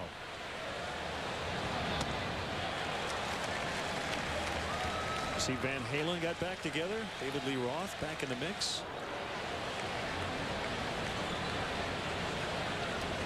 They were just afraid that the Lennon Bob Band was going to start touring before they did and steal all their thunder and their audience. Yeah. Reasonable ticket prices starting at $6,000 to see Van Halen. Ground ball, Derek Lee will field. Zambrano's going to cover first and get the easy out. I was wondering, will David Lee Roth sing the Sammy Hagar led Van Halen tunes, or is he only going to sing the old stuff? That's a good question. I guess you'll have to buy a $6,000 ticket to find out. That's right. It bodes well for Carlos here in this inning. This is the 7th inning of the ball game. In 3 innings, the Reds had their leadoff man reach. In all 3 of those innings, they ended up scoring. Every other inning, when he got the leadoff man, they were unable to push across a run. So hopefully that will hold true here in the 7th.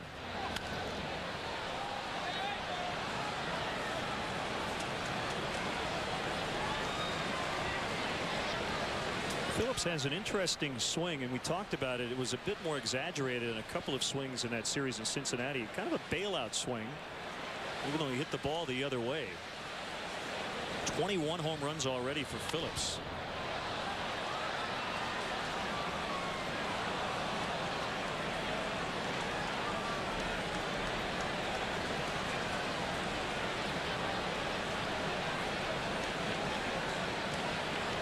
Two doubles and an infield single tonight. 0-2. That hit him on a 50-mile-per-hour breaking ball.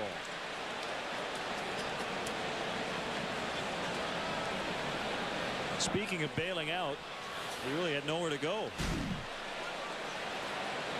That's a pitch we saw El Duque use when the Mets were in town. Seen other pitchers go to it from time to time, but something Carlos doesn't usually do. Try to roll that get-me-over breaking ball up there in the mid-50s. Phillips trying to run. Here's a throw by Kendall. And bobbled by Terrio. The throw is there in time.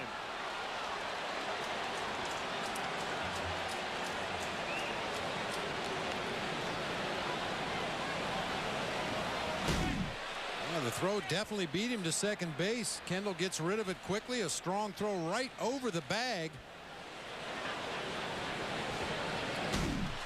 Terrio may have taken his eye off that ball just momentarily, getting ready to slap that tag down on Brandon Phillips, and didn't catch it cleanly.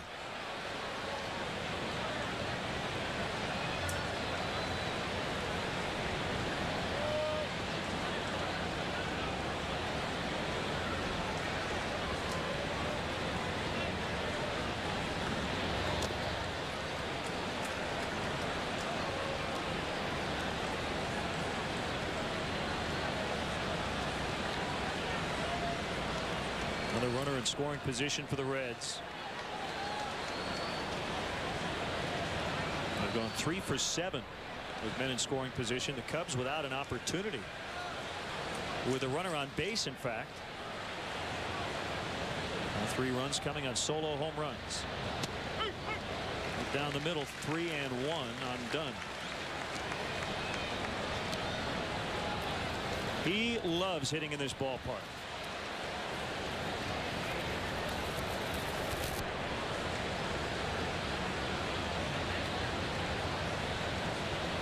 As you saw him with the strikeouts, he loves swinging in this ballpark. Swings, and it's a high pop fly to left. And Merton will take care of it.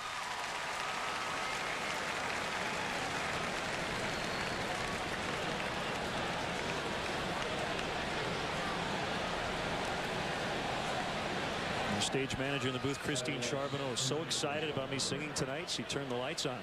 Thought we were ready to go. False alarm, just 2 outs. You could hear the buzz in the crowd here in the upper deck. They thought they were going to get treated to an extra out of singing. I thought it was a groan.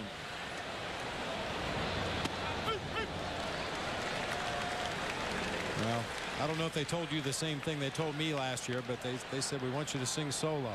So low nobody can hear you. That's right.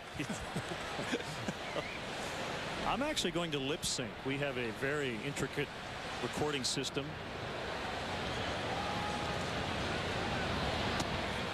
Whose original recording are you going to use? Oh, I did it. I double tracked it in the studio, and Frank Leone running the board tonight. It's just going to match it up. In fact, I'm lip syncing right now. I recorded the top of the 7th inning yesterday. Great anticipation. To be able to look that far ahead and figure out who was going to be at the plate. That's amazing. Now the pitcher throws to the hitter.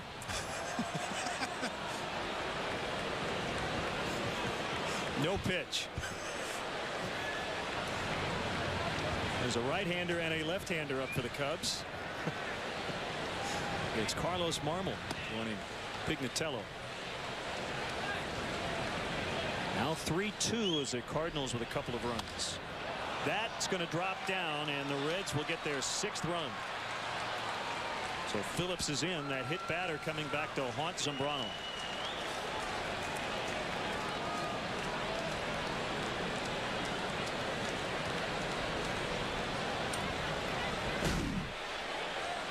And for the first inning in the ball game, when the Reds did not get their leadoff man on an inning, they managed to push across a run anyway. The hit by pitch, a stolen base by Brandon Phillips. Probably should have been out at second base if Terrio was able to hang on to that throw, but the Reds cash in a run because of it.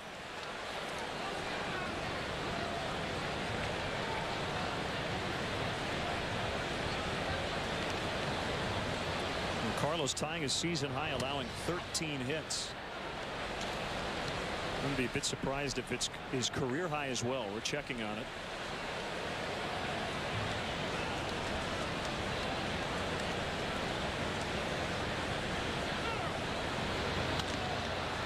In the air, this should do it.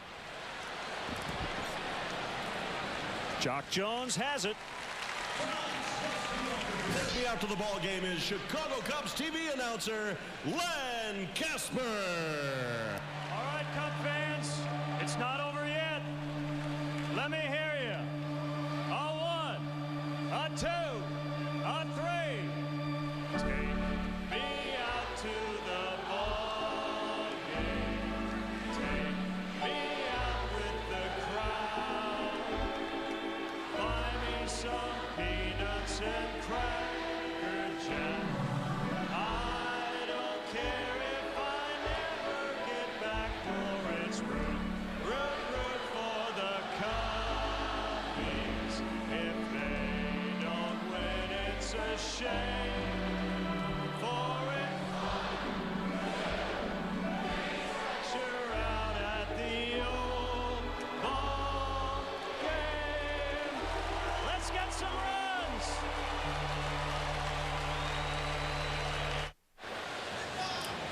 Bottom of the 7th. Reds now lead 6-3, and Aramis Ramirez will lead it off against Aaron Harang. Man, that's fun. It always feels like the first time. Oh yeah, we have a new leader in the clubhouse in our 7th inning stretch competition. It's just so much fun. Gets the adrenaline going. I get nervous every time I do it. Up the middle, Keppinger behind second. Sling it to Hatteberg. But you've talked about it many times. You have basically 40,000 people who are going to carry you along. You can't screw it up. It's impossible. Just get them started in the right timing and wave the microphone back and forth. A great tradition started by Harry Carey and continuing on here. So am I supposed to interview you now? Apparently, yeah. Pleased to have Len Kasper, the Chicago Cubs television play-by-play voice. Good to be with you here, Bob. Oh, Harang couldn't get it, but Keppinger does. All right, you have one out. Fire away. Well, it says here you grew up a Tigers fan. Who was your favorite player? The Cubs bench coach. What a coincidence. Yeah, Alan Trammell was, I mean, what a thrill just to hang with him and talk baseball every day. And I know you get a lot of great information from Tram. Just to be able to call him Tram, yeah, was a huge thrill. Boy, we talk a lot about the young players from the Cubs and the energy they bring to the table. Well, Alan Trammell's that guy on the coaching staff. Boy, he is ready to go every day he gets to the ballpark and gets that uniform on. Whether it's helping the infielders, swinging a fungo bat, throwing BP. Guy just loves to be at the ballpark and really has a lot to offer to these young Cub players. All right, what else you have for me? Says here you were a switch hitter in high school. I was. Did you feel stronger from the left or right side? Oh, DeRosa got hit.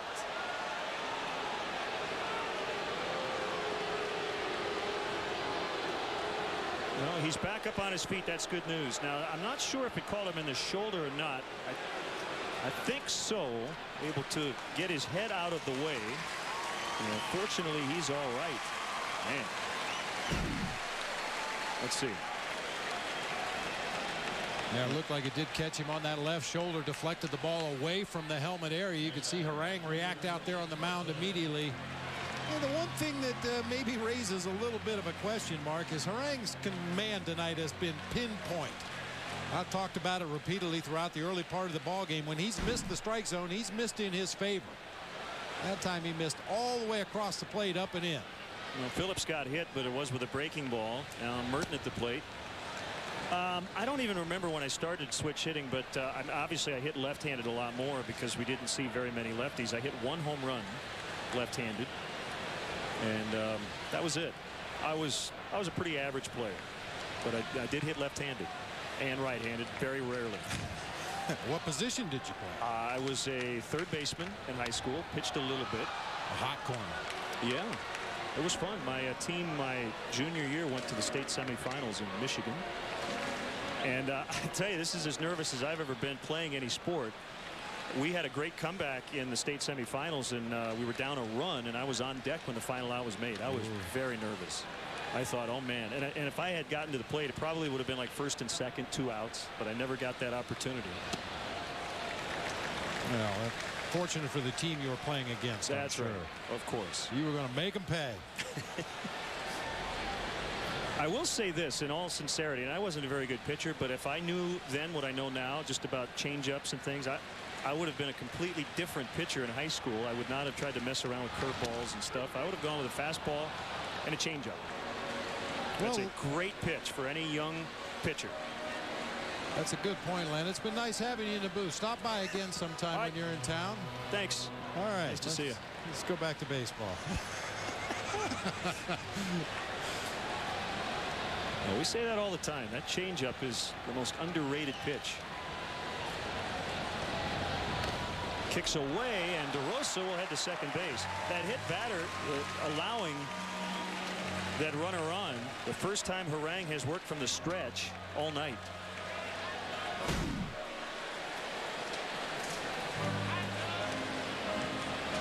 That would be ruled a wild pitch. Pitch was in the dirt. That's the 10th wild pitch of the season for Aaron Harang. And that may be perhaps not in this ball game, but that may be where they really end up missing David Ross behind the plate. He was an outstanding catch and throw guy, great blocker of pitches in the dirt. On the season, David Ross had thrown out 41% of attempted base stealers. Javier Valentin, on the other hand, behind the plate tonight, 8% on the season. Up the middle, kicks off the mound, and off the glove of Keppinger. Cubs keep hanging in, 6-4.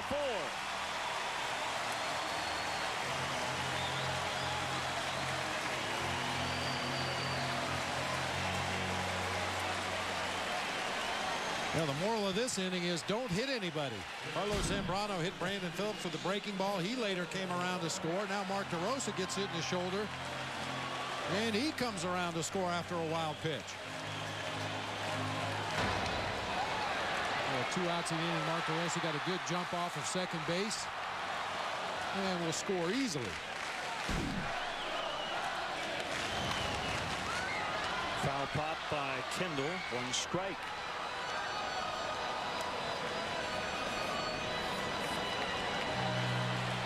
Mike Fontenot on deck in Zambrano's spot.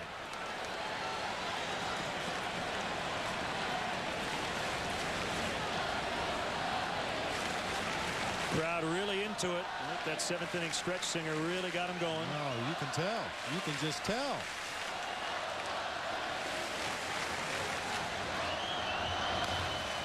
They're saying no more Lenny. Nothing in 2.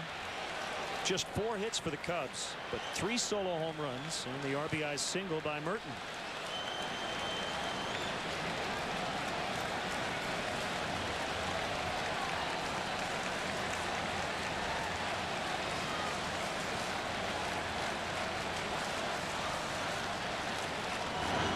And just a lob over there to first, just to let Merton know that Harang hasn't forgotten about him. Nobody up in the Reds pen. I think Pete McCannon's going to ride his starter as long as he can tonight.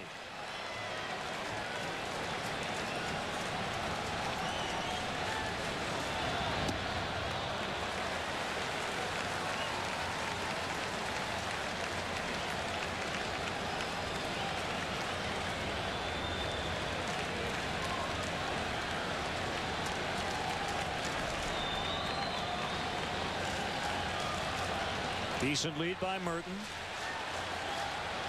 The kick and a pitch. Tapper foul.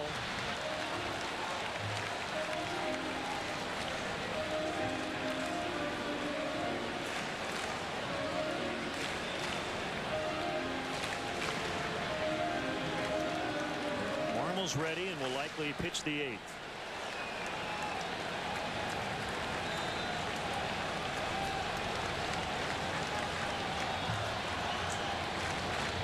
Another 1-2. There's a blooper over first. It's in foul ground and nobody will get it.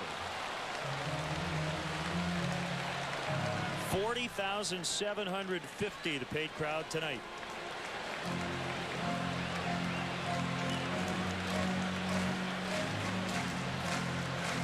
Jam-packed Wrigley Field.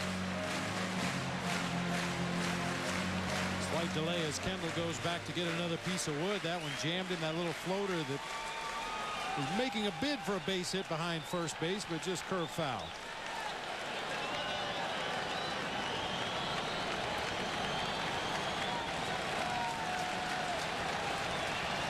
Good battle here by Kendall against one of the better starters in the league, Aaron Harang. Other throw first. And once again, the absence of David Ross. This is something that the Reds didn't have to do very often with David Ross behind the plate. Throw over to first base and change their rhythm. As long as the Reds pitchers unloaded the ball in a reasonable time, David Ross was probably going to throw him out at second base. Paying a lot more attention to the base runners in the ball game tonight, especially now with Merton on over there at first base and Valentine behind the plate.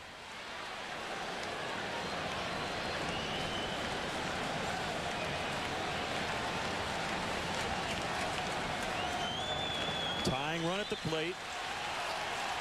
Cubs were down at one point, 4-0. Roller to third. Encarnacion takes the shorter throw to Phillips. They force Merton. The Cubs do get one. It's 6-4 as we go to the 8th inning. Carlos Marmol coming in. Time now for the sharp aqueous detail of the game. And again, Cubs hoping the base running here is going to loom large as Ken Griffey Jr. tried to stretch a no-out double into a triple and then later got caught up between first and second and made the third out of the 4th inning. So they're down 2, the Cubs are, and hoping that maybe that took away a couple of runs. Yeah, not only those 2 by Ken Griffey Jr. Javier Valentine thrown out at second base. Oh, poor slide. Carlos Marmol now takes over for the Cubs. A similar start for Zambrano to the one on June 1st. Now you had the dugout confrontation and what have you, but numbers wise in each outing, Marmol now in there and a base hit for Edwin Encarnacion. That's the 14th hit for the visitors. In each outing, Zambrano tying his, or at least the first time setting his career high, giving up 13 hits. He did that again tonight. On June 1st it was in 5 innings. Tonight in 7. And also no strikeouts for Big Z. That's very rare.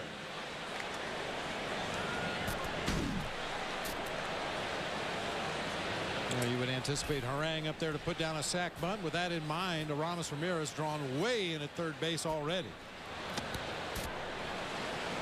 And unlike the last time Harang was up to the plate to bunt with runners at first and second and needed to bunt the ball to the third base side, this is exactly the opposite. Now he needs to make Derek Lee field that ball at first base.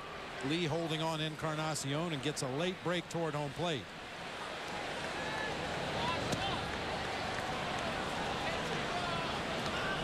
Carlos, much needed couple of days off in Denver and then the true off day yesterday. So Marmol back in there tonight.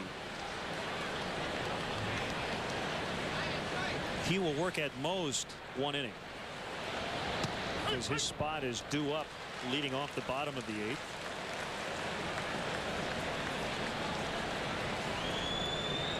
In your experience, Bob, with short relievers who are fatigued at times, what kind of happens? Do they try to overthrow the ball? It looked like Carlos was just out of whack the other night. That popped out of the mid of Kendall.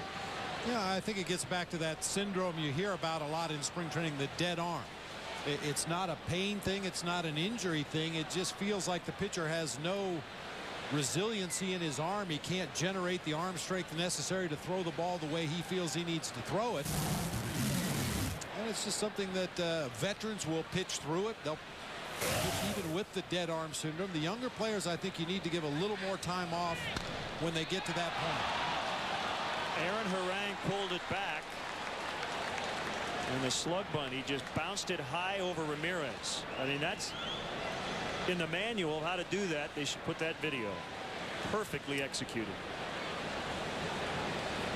So we talked about Ramirez being drawn in at third base, and Harang pulls it back. The idea is just make contact and put the ball on the ground. This time it works out perfectly for the Reds. A high chopper over Ramirez drawn in at third base.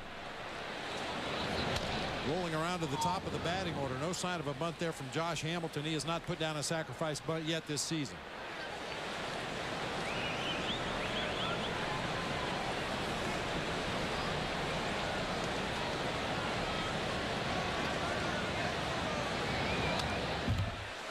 Tony Fernandez, did he do that a lot? Tony Fernandez was good at that slug bunt, show bunt. pull it back and try to slash the ball past the third baseman, or the hard bunt right at the shortstop. The idea is to split the pitcher and the third baseman, put it on the ground right at the shortstop, and just outrun the throw to first base. He was very good at that as well.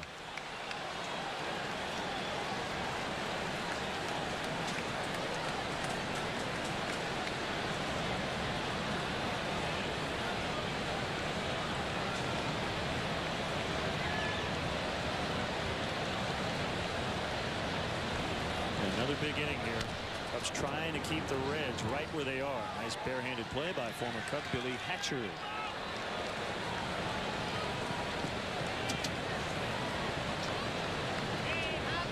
Billy Hatcher, a 6th round pick of the North Siders in 1981. Made his debut in '84.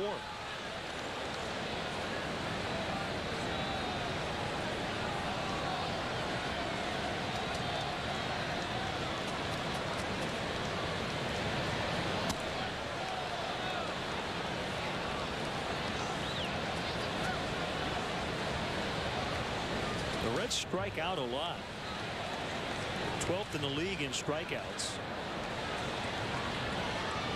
But not one to this point. And another base hit. And everybody's going to stop after one base. They are loaded with no outs. 3 consecutive singles, giving them 16 hits.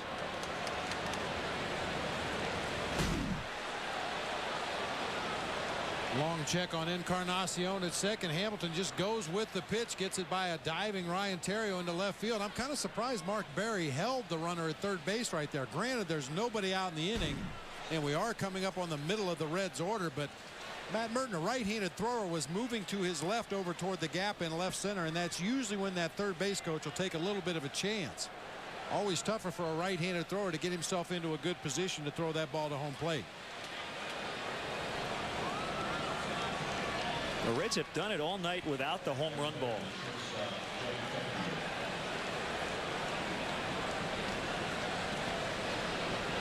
$16 hits, and of those, counting 3 doubles. The rest have been singles.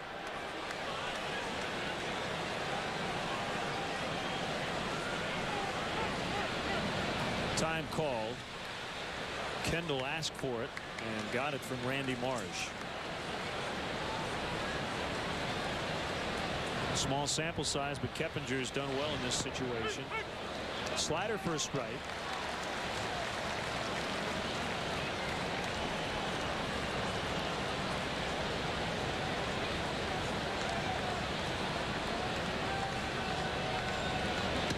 Swing and a miss. Nothing in 2. You add up all the hits and the chances tonight, Bob. The Cubs are very fortunate to even be within shouting distance of the Reds. This will be a huge escape here for Marmol. And his team trailing by 2. Pop foul. 0 for a strikeout. Well, Marmol's the right guy on the mound for that. He leads all National League relievers in strikeouts per 9 innings. Got away with a hanger right there, however. The 0-2 pitch to Keppinger. He tried to throw another slider down low and away and get a swinging strike, and left it right over the middle of the plate. Fortunately, just fouled off. Keppinger's fortunate he didn't suffer a broken finger on that emergency swing. When we say in on the hands, that's what we mean. That was the exaggerated version. Yeah, that was almost between the hands. That was a fastball that was running up and in, and I think he was expecting another breaking ball away. It hits him right above the thumbs, just fouls it over into the on-deck zone. There's that first strikeout, and a big one.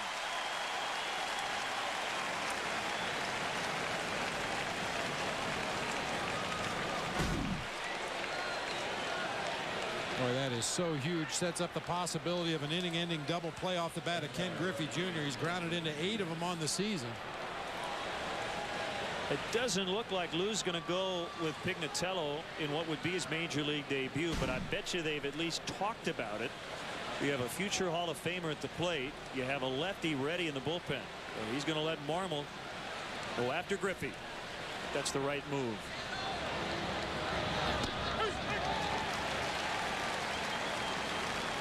Well, so far, Junior 0 for 4 lifetime against Marmol with a couple of strikeouts. Well, it seems kind of odd when you leave Carlos Marmol in the ball game because he's your more experienced pitcher in these situations.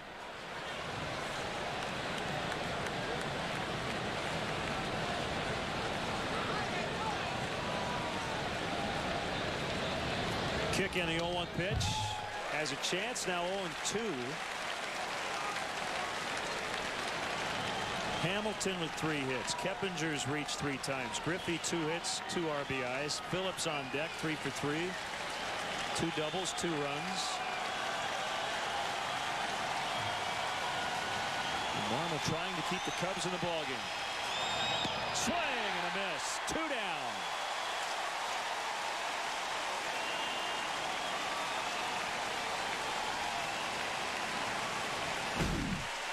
Marmol takes just enough off of this slider to get Junior way out in front of that pitch. Right down the heart of the plate and down. That's a location Junior usually handles really well, but the off-speed nature of that pitch caused him to get way out in front.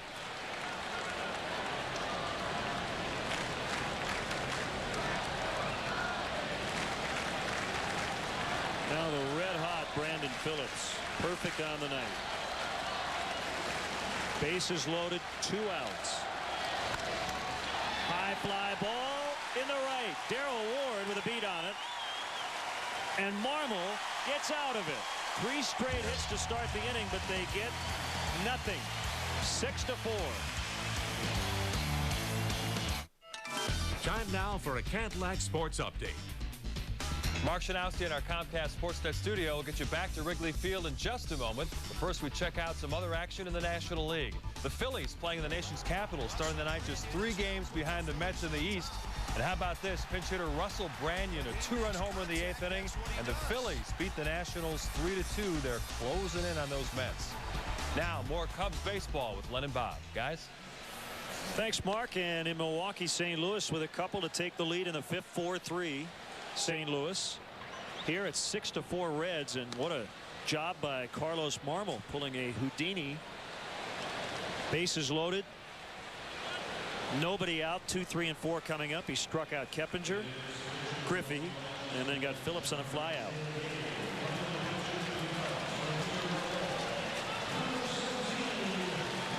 And you know, Bob, what Pete McCannon wants, the bridge to David Weathers, he would prefer to be a starter. Just go right from starter to closer, not even deal with middle relief or setup, as the Reds have struggled in that area all year. They do have some action up. Big night for David Eckstein.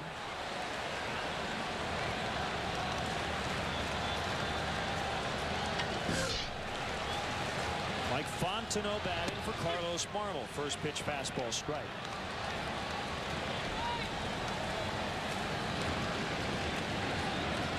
Jared Burton is a righty. Mike Stanton, the veteran lefty.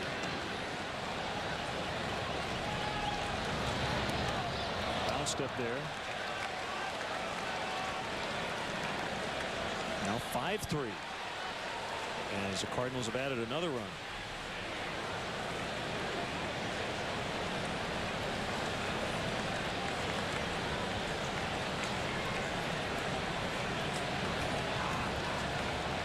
Ranked still under 100 pitches on the night.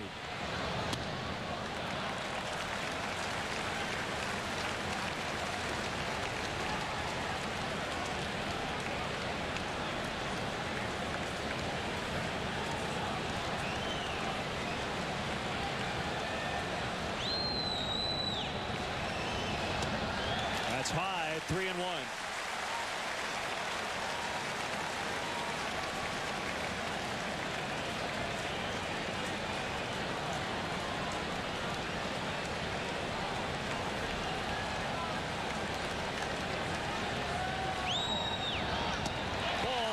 Tying runs coming up along with the top of the lineup. Is it just me, or do the managers start to pace once we hit the 7th? It seems like every night we see Lou lounging in the 1st and 2nd, maybe the 3rd inning, but by the 6th or 7th, he's walking all over the place. We saw McCannon doing that, and he's going to go into his bullpen. Jared Burton will relieve Aaron Harang. Tying run coming up with nobody out. We'll be back to Wrigley Field.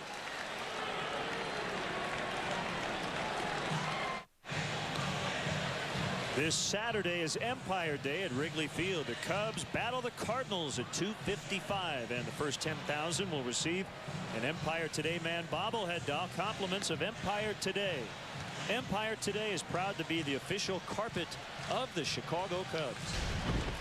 Here's Jared Burton. He has pitched well lately.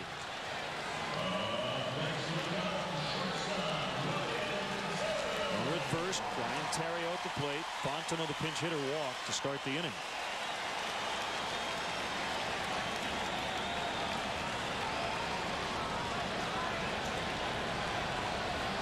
It's been a long time, but the Cubs have seen Jared Burton before. He pitched back on the 4th of April, the very first series of the year. Came in to start the 9th inning of that ball game. The Cubs had a 4-1 lead. He walked all 3 batters he faced in the 9th inning before giving way to Victor Santos. Seems like light years ago. Doesn't it? He's been on the DL twice this year. Hamstring and then back problems.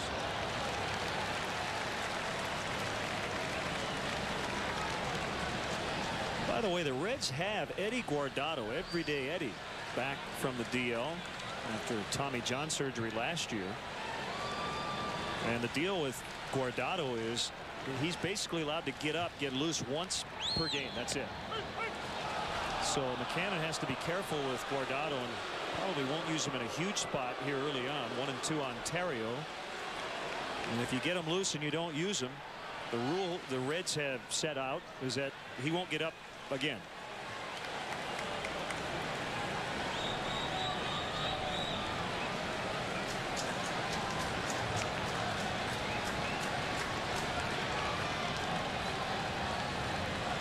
Kick in a 1-2 pitch.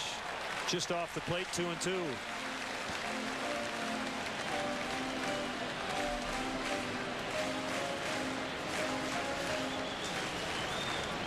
Victor Santos has joined Stanton.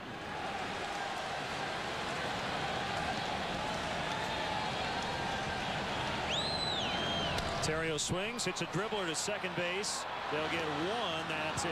Keppinger made a good decision, didn't even throw it.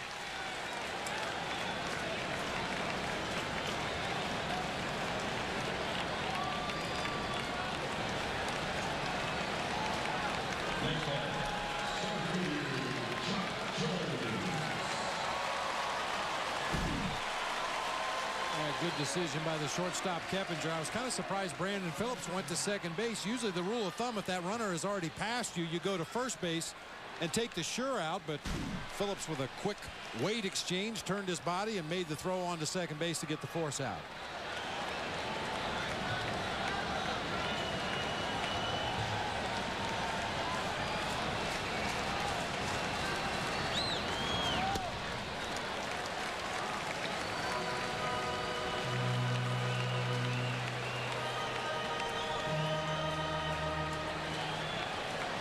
The walk Fontenot took to start this inning, the first walk of the night.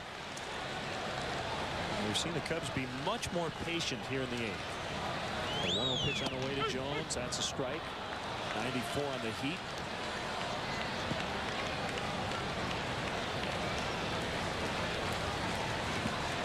Ace is wild on the scoreboard. Jones hit a long home run onto Sheffield in the 6th.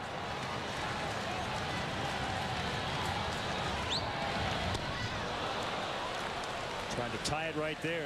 Missed it. Here's our Nissan drive of the game. He walloped it.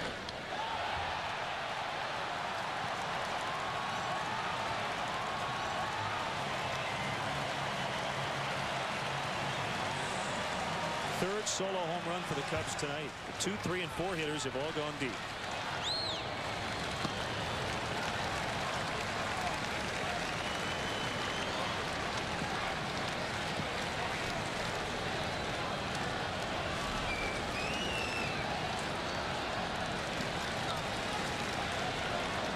The Reds are going to get everybody in their bullpen up in this inning. Santos and Stanton are no longer throwing. Their closer, David Weathers, is. Terrio runs. Swing and a miss for strike 3. Terrio's safe. But there are 2 outs after the strikeout of Jones.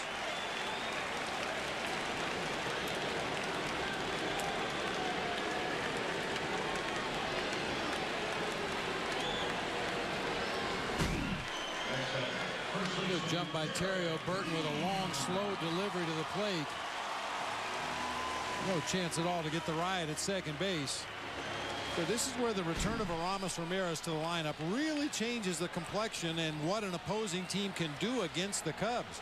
I mean, no offense to Matt Merton and Mark DeRosa, the two guys that hit in the 4 spot behind D. Lee, but it's a big difference when Aramis Ramirez is standing in that on-deck circle. Teams are more likely to go after D. Lee or at least give him a pitch to hit during the course of this at bat.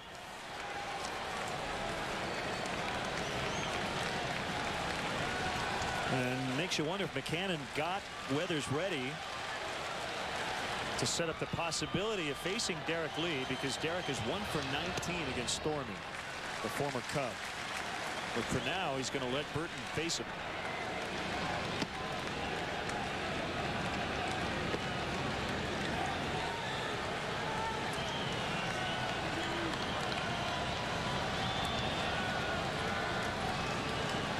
One swing could tie it up. Here's the pitch. 2-1.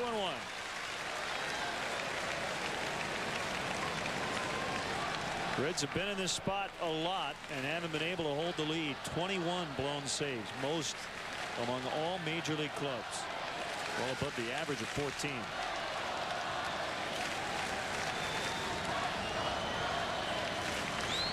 Two-one pitch. That is a strike on the outside corner.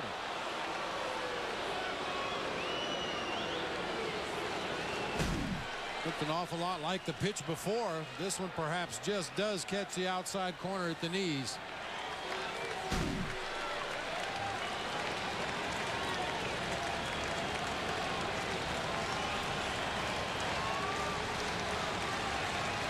Cubs 1 for 1 with a runner in scoring position.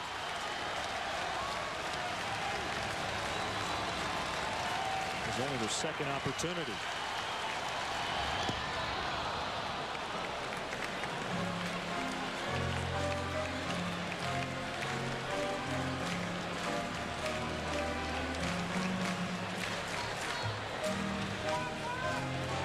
I wonder how much equipment the original catchers had back in the late 1800s. You think it took that first foul ball off a shin for somebody to say, we may want to protect ourselves back here? Might be a good idea to cover up your knee with something back there.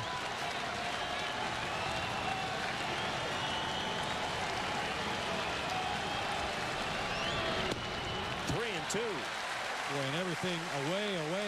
With Aaron Harang, because of his command, we saw him come in on Derek Lee inside off the plate and then tried to go back away. Burton just hammering away at that outside corner.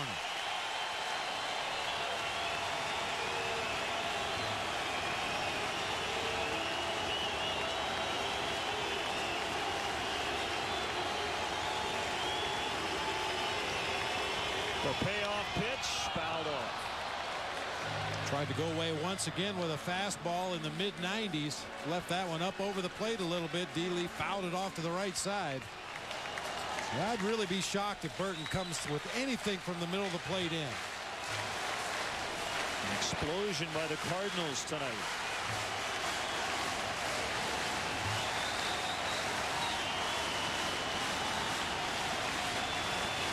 Another 3-2 pitch toward right and through. It'll squeak by. Phillips will actually pick it up. A run is in. 6-5. That ground ball had eyes.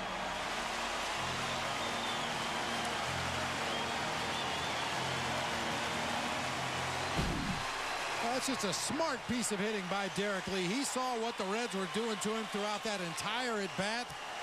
Just pokes that ball through the hole in the right side of the infield. They weren't going to give him anything to do big damage with, so he took what they gave him. Drives home Ryan Terrio, making it a one-run ball game. Because of transference, that run will be charged to Aaron Harang as Terrio replaced Fontenot at first on the fielder's choice. Well, Pete McCannon's going to go with his closer, David Weathers, against Aramis Ramirez when we come back.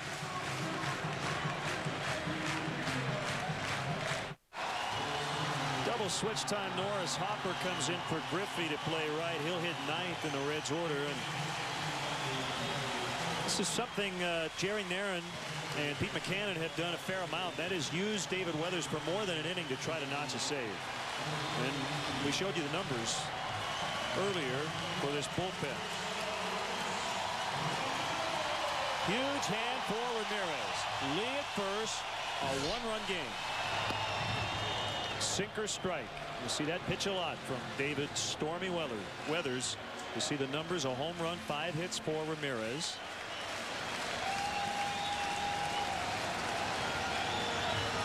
Weathers has a sign from Valentine. He wants a little bit outside. It wasn't there, but Ramirez missed it.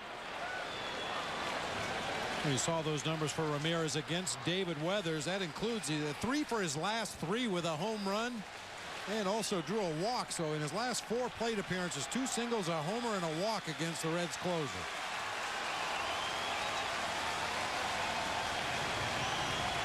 He gets rid of the ball quickly, too. It's tough to run on him, and he throws over to first.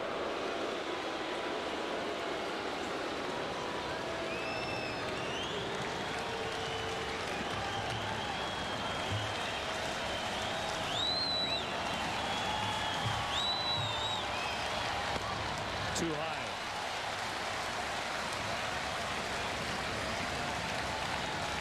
I don't know if it's really a leg kick or a leg curl. It's signature delivery by Weathers. Almost Jack Morris-like.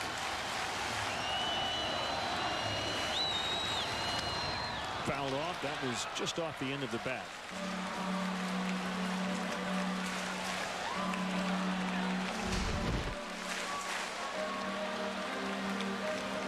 Well, the numbers for the Reds bullpen this year, it has not been pretty, and it's been a revolving door down there. First Jerry Nair, now Pete McCannon trying to find the right combination to close out ball games when the Reds do have a lead. David Weathers by far has been their most reliable relief pitcher. They'll be in a lot of trouble without him.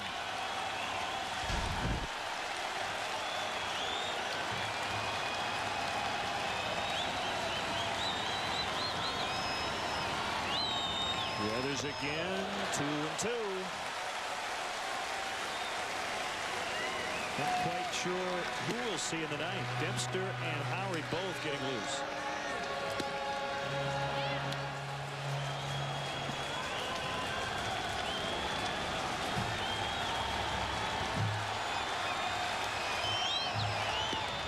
Good take. 3-2.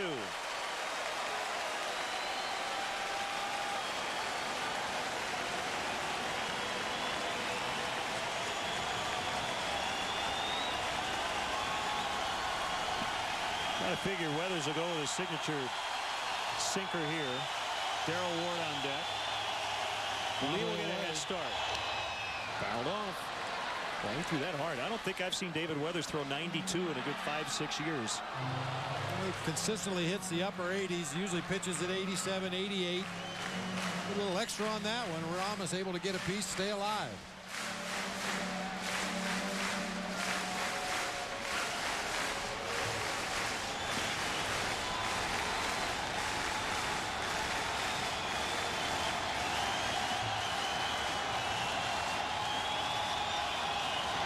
Again, another foul. Well, that's a nasty pitcher's pitch right there, too. A slider that looked like it was going to be on the outside corner and just dropped off of the zone at the last instant. Arama somehow able to stick the bat out there, get a piece, stay alive.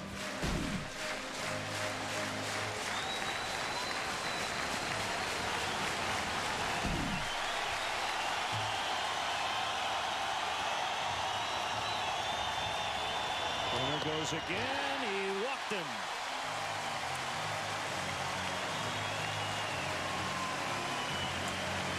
Both Cubs walks have come in the 8th.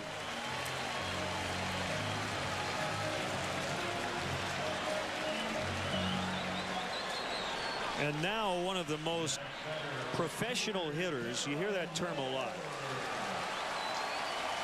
I think we've both been extremely impressed with how Darrell Ward has displayed an incredible amount of patience, especially for a part-time player. He came in tonight with a .450 on-base percentage.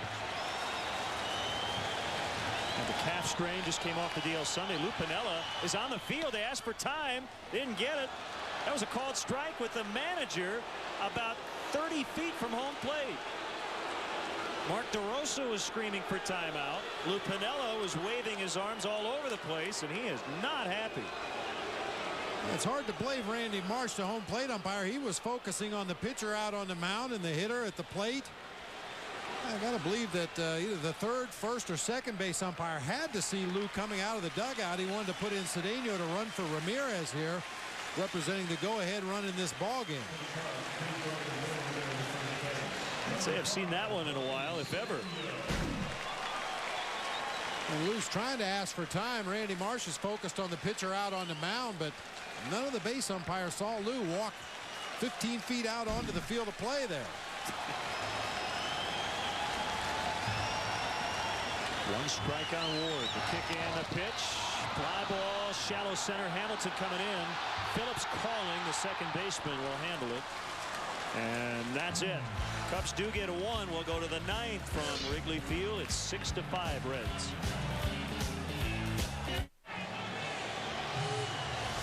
After the game, stick around for Cubs post-game live. Get highlights of all the action, analysis from Dan Plesac, plus check in on Lou Piniella's post-game remarks. Don't miss Cubs post-game live immediately following the game right here on Comcast Sportsnet, fans' best friend. Wholesale changes, as they say. Ronnie Cedeno playing third base. Mike Fontenot is at second. Mark DeRosa's in right. Bob Howery pitches, and Darrell Ward is out.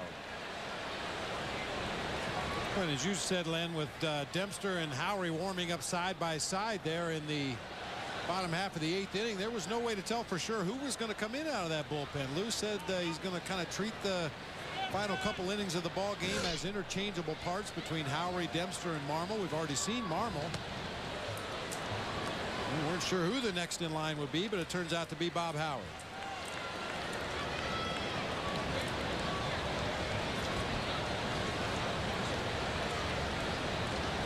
And keep in mind that David Weathers is going to try to pick up the save through 11 pitches to get that final out. Ground ball to right.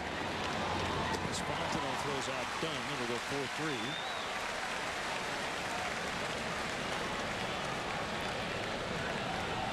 Just classic Bob Howery the other day. He was asked about the reconfigured bullpen, as you mentioned, and he knew nothing about it. He just said basically, I'll pitch when Lou asks me to. It certainly is a refreshing change from that song you hear from a lot of ball clubs when you ask a guy to do something he's unfamiliar with. Oh, geez, I need to know my role. I need to know when I'm going to pitch. Well, how about when the phone rings and your name is the one on the other end of the line? That's when you get ready to pitch.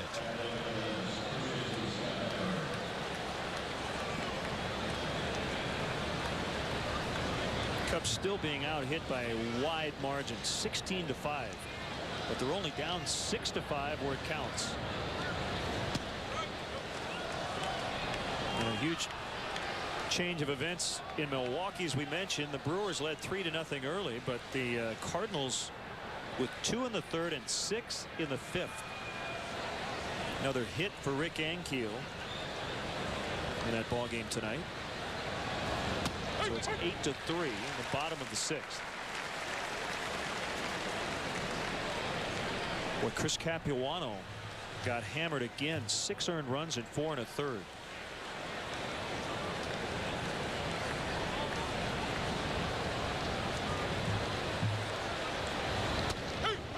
Called strike on a fastball, 2-2. Chris Capuano, Bob, has not won since May 7th against Washington. He started the year 5-0. Since May 13th, the Brewers have lost every Chris Capuano start. 14 in a row. That one's deep to left, but Merton should have enough room. He does.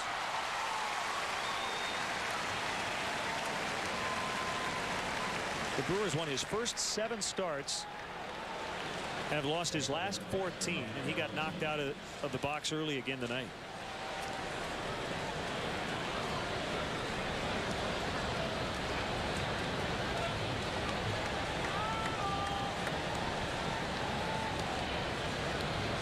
And of all the reasons why Milwaukee has kind of struggled and kept the Cubs in it, even though the Cubs did most of the damage by winning games, the Brewers continue to lose. And starting pitching has just not been as good as it was early. Of course, Ben Sheets on the disabled list.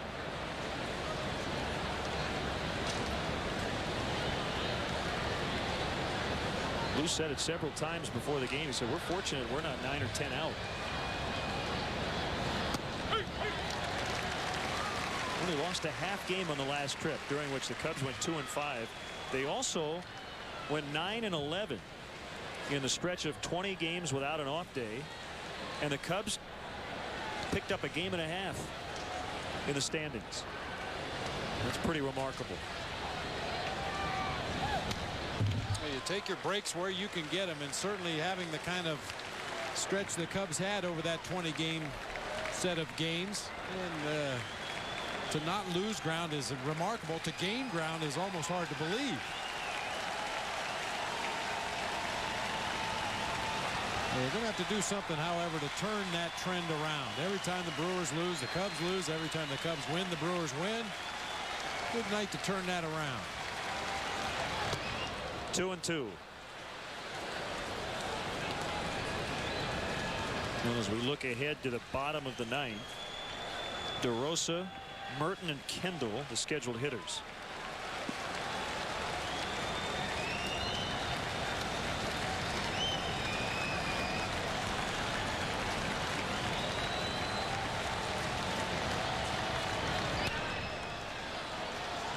And what should happen, based on the types of hitters coming up, is they're going to make David Weathers work, get him out. All three guys with a very good idea of the strike zone.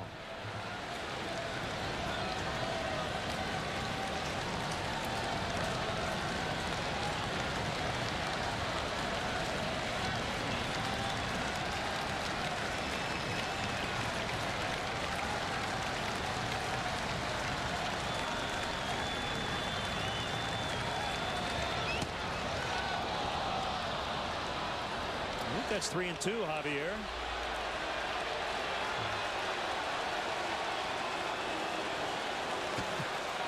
He shrugs his shoulders. Okay, whatever you say. Would you call that trying to steal first? Well, they say you can't steal first. He tried. Come back. We play 4 balls in this league for a walk. Trot down to first, but he is going to be out as Merton makes a catch. Matt will hit second. Hey fans, this Sunday is 7-11 night at Wrigley Field. Don't miss any of the action as the Cubs battle the Cardinals at 7:05 p.m. The first 20,000 fans will receive a Cubs commemorative medallion, compliments of 7-11. Oh, thank heaven. Jason Ellison is now playing left. The former Giant and Mariner. Ellison was claimed off waivers from Seattle on Wednesday. So it's Mark DeRosa. Cubs down 1. Last of the night. Ball outside, ball 1. Weathers walked Ramirez and then got Ward on a pop out to the second baseman Phillips to get out of the 8th. The pitch. Another high pop fly. Norris hoppers in right.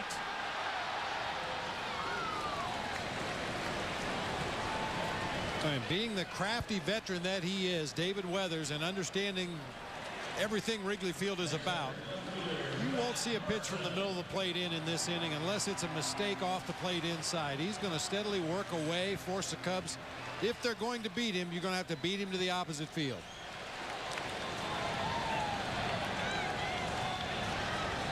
The starters are still the pitchers of record. High in the air for Matt Merton. Did he get it? Doesn't look like it. Ellison makes the catch. Man, he just missed. Sounded good, but way too high. Got it off the sweet spot of the bat. Unfortunately, under it just a little bit. Well, you square that one up. That's a tape measure home run to left field. He just got under it a hair, caused it to turn into a high fly ball to the warning track in left field. That's a mistake by Weathers. Belt high, inside part of the plate, a home run pitch. Merton with a home run swing just got under it a little bit too much. So it's up to Kendall. Jason's 0 for 3.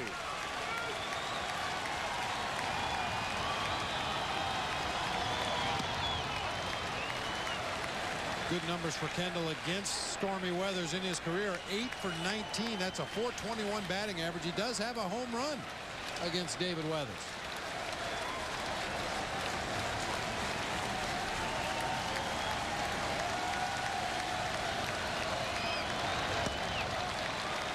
Sinker sank too much.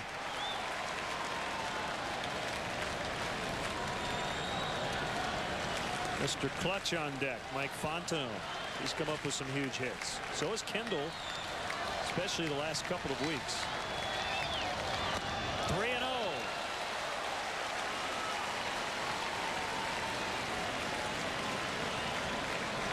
Kendall might take 2.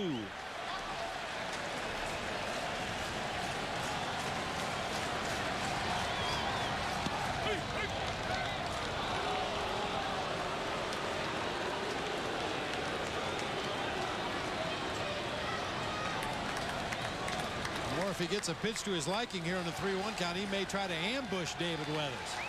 That's a term Jason likes to use. There's ball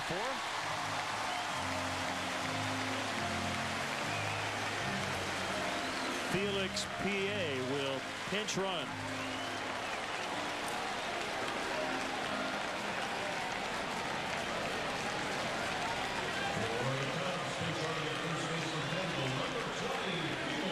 Lou's going to pull out all the stops. No bonus points for having available bench players. Former Cubs coach Dick Pohl, the pitching coach for the Reds, on the phone.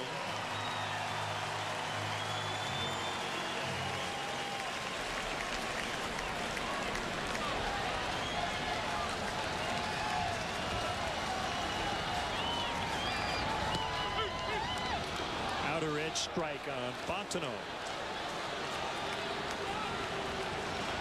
Again, it's remarkable the Cubs are only down a run. They've been out hit 16-5.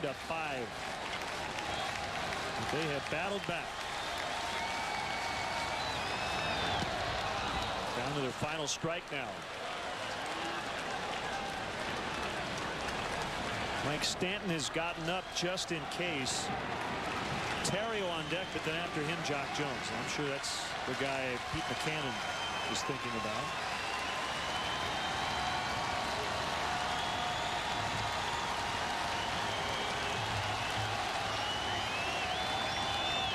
Now 1-2.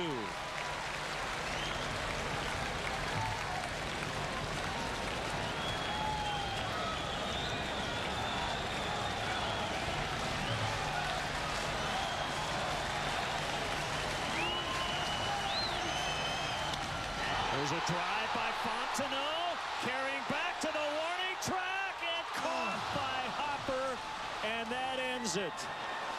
Mike Fontenot gave it a ride, but just came up short. Merton and Fontenot with the long blasts that died near the warning track in the 9th, and the Cubs come up short.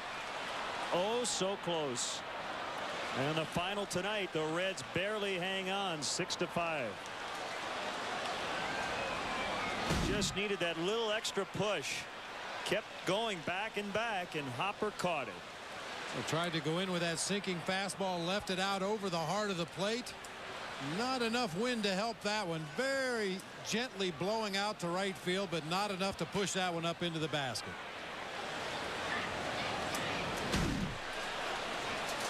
So all Mike can do is shake his head. They saw the Merton blast out to left. End up just in front of the warning track. And the Cubs dropped the opener of this series 6-5.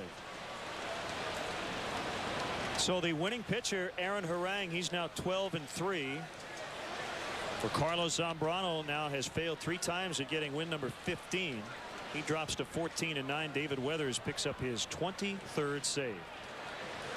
Well, go get him tomorrow night. Ted Lilly will pitch, and Phil DeMatre, a young left-hander for the Reds. That'll do it for our game coverage. Stay tuned for post-game live. Once again, the final score tonight: Cincinnati 6, the Cubs 5. In-game scoring provided by ScorePad. And now for Bob Brenly and our entire crew, this is Len Casper. You've been watching Chicago Cubs baseball on Comcast Sportsnet. Good night from the ballpark. Again, post-game live coming up.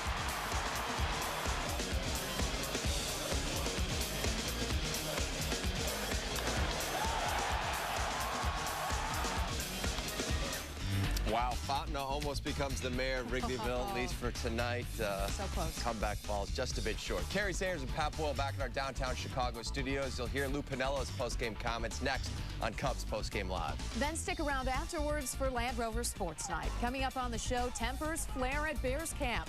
We'll hear from the players involved in a scuffle during practice. Plus, will Alfonso Soriano be playing on Labor Day or still laboring through his injury? Lou Piniello has an update on Fonzie. Plus, we'll have full clubhouse reaction after the Cubs loss tonight. All that much more after Cubs Post-Game Live with Dan Plesac and Mark Shanowski, which comes your way after the break.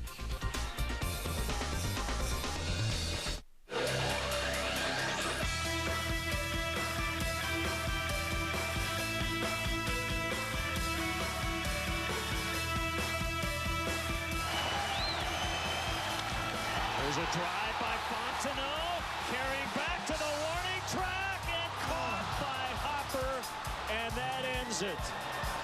Mike.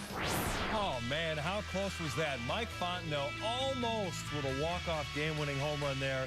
Cubs come up 1 run short in their comeback against Cincinnati.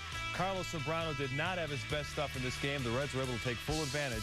They win the series opener at Wrigley Field 6-5. And hello again, everyone. Welcome to Cubs Post-Game Live. Hey, we're getting the band back together. The all-star closer, Dan Plesac. I'm Mark Shanowski. Cubs needed a win in the worst way, Dan. They went 5-9 over the last 2 weeks. They had their ace, Carlos Zambrano, on the mound, and Z just didn't have it tonight. No, he really didn't, Mark, and you could really tell in the first couple innings if you were watching the game. A lot of pitches, Jason Kendall sitting on the inside of the plate, balls drifting to the outside half of the plate, and vice versa, sitting away to left-handers, the ball running in. He didn't have very good command, and I believe it was a season-high 13 hits that he gave up in 7 innings. It just hasn't been, he has been so good since about the middle of June, and this kind of looked like the Carlos Zambrano of April, May, a little bit in, a little bit out. He never really found a groove. I believe the second inning was the only 1-2-3 inning, but he just really didn't seem like he had very good command, and he paid the price for it. We'll talk more about Zambrano a little bit later in the show, but let's get to the good stuff, the comeback. In the 8th inning, Carlos Marmol comes on to pitch. He loads the bases, but then miraculously he gets out of it. You know, this is a game, Mark. If you sat and watched this game, it almost had the feeling like the Cubs were losing about 14-4. I mean, Cincinnati, the Reds had opportunity after opportunity. Here, Carlos slider Marmol, to Griffey. He was terrific, loading the bases with nobody out and able to get out of it, going through the teeth of the Reds' order, too. And hopefully, you're hoping that would spark this club and give them some momentum and get some things going. And Derek Lee, you know, this is a good sign for the Cubs. Derek Lee good hitting hits here. a home run, and here a great piece of hitting. This is what makes Derek Lee such a dangerous player. Not only does he have the power, but takes a really good pitcher's pitch right to right field, hits the ball through that hole over there. And Aramis Ramirez shows some patience, ran this count. It was 0-2 at one point, ran it to 3-2. And right here, David Weathers makes a really good pitch on Darrell Ward. A fastball tied him up on the inside half of the plate.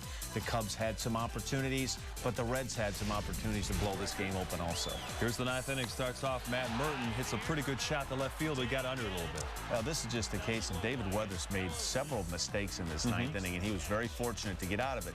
The bottom line is he was able to get 3 outs and protect the lead. And here, Mark Fontenot off the bat. You know, we both kind of thought this ball had a chance, but you could kind of tell by his reaction out of the box. When he hit it, he started to run, and that's a pretty good indication that a hitter really didn't get all of it.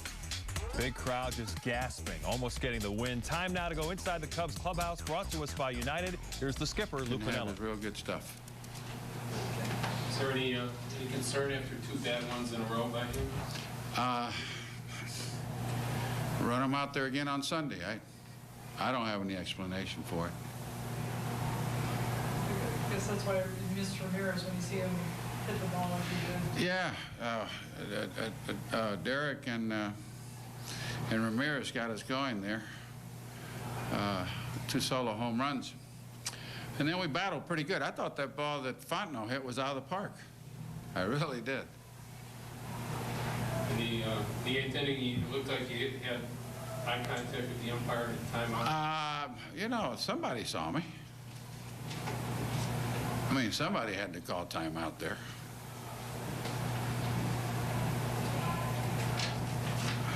I was out there in plenty of time. We saw you. Huh? We saw you. Well, I think everybody in the ballpark saw me, but the 4 umpires. Well, that's not true. The guy at second base saw me.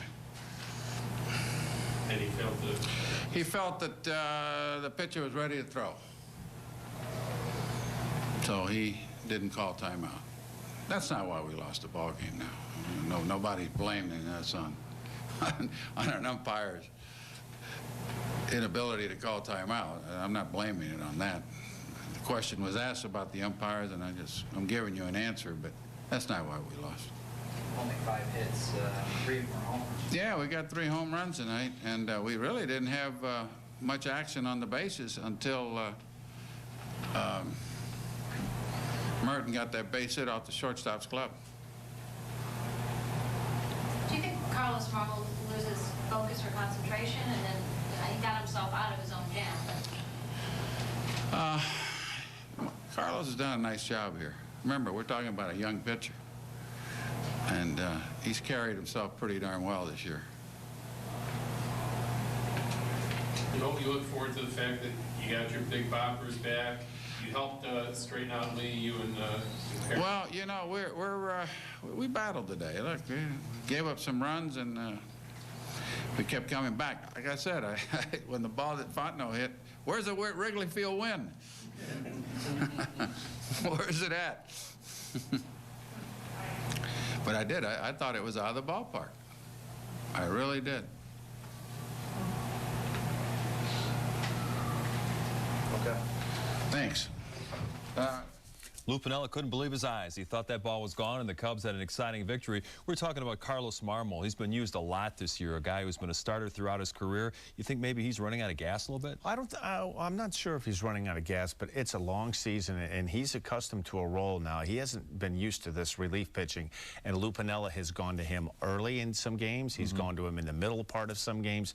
But really, it's almost been by default. You know, Scott Air has been really ineffective for the most part of the season. Will Ullman, and really right now Carlos Marmol is the only really guy that I think that Lou counts on to say, okay, we got to keep this game close. And they're at the point of the season right now, Mark, that, you know, it's hard to give up a game. I mean, you're talking about we're in the middle of August right now. All these games are big. Fortunately, the Milwaukee Brewers have not been playing well. But on the flip side of that, you know, this would have been a perfect time for this team to be playing good baseball. They could have steamrolled and been 4 or 5 games in front of Milwaukee right now, who is really, they've held up the way they played all season. They've been a lousy team on the road, but a very good team at home. And over the past 2.5 weeks, they haven't been playing well on the road or at home. And I think both of these teams have let the St. Louis Cardinals creep right back into this. And as you mentioned, Lou doesn't have a real great left-handed option in the bullpen right now. They had the young man Carmen Pignatello warming up. He wasn't going to face Griffey with the bases loaded. We're going to check out the Feldco pitching recap. As we mentioned, Carlos Zambrano coming off one of his worst outings of the season. He gave up 7 earned runs in a loss at Houston last Wednesday. And tonight, well, he really wasn't much better. Gave up 13 hits over 7 innings.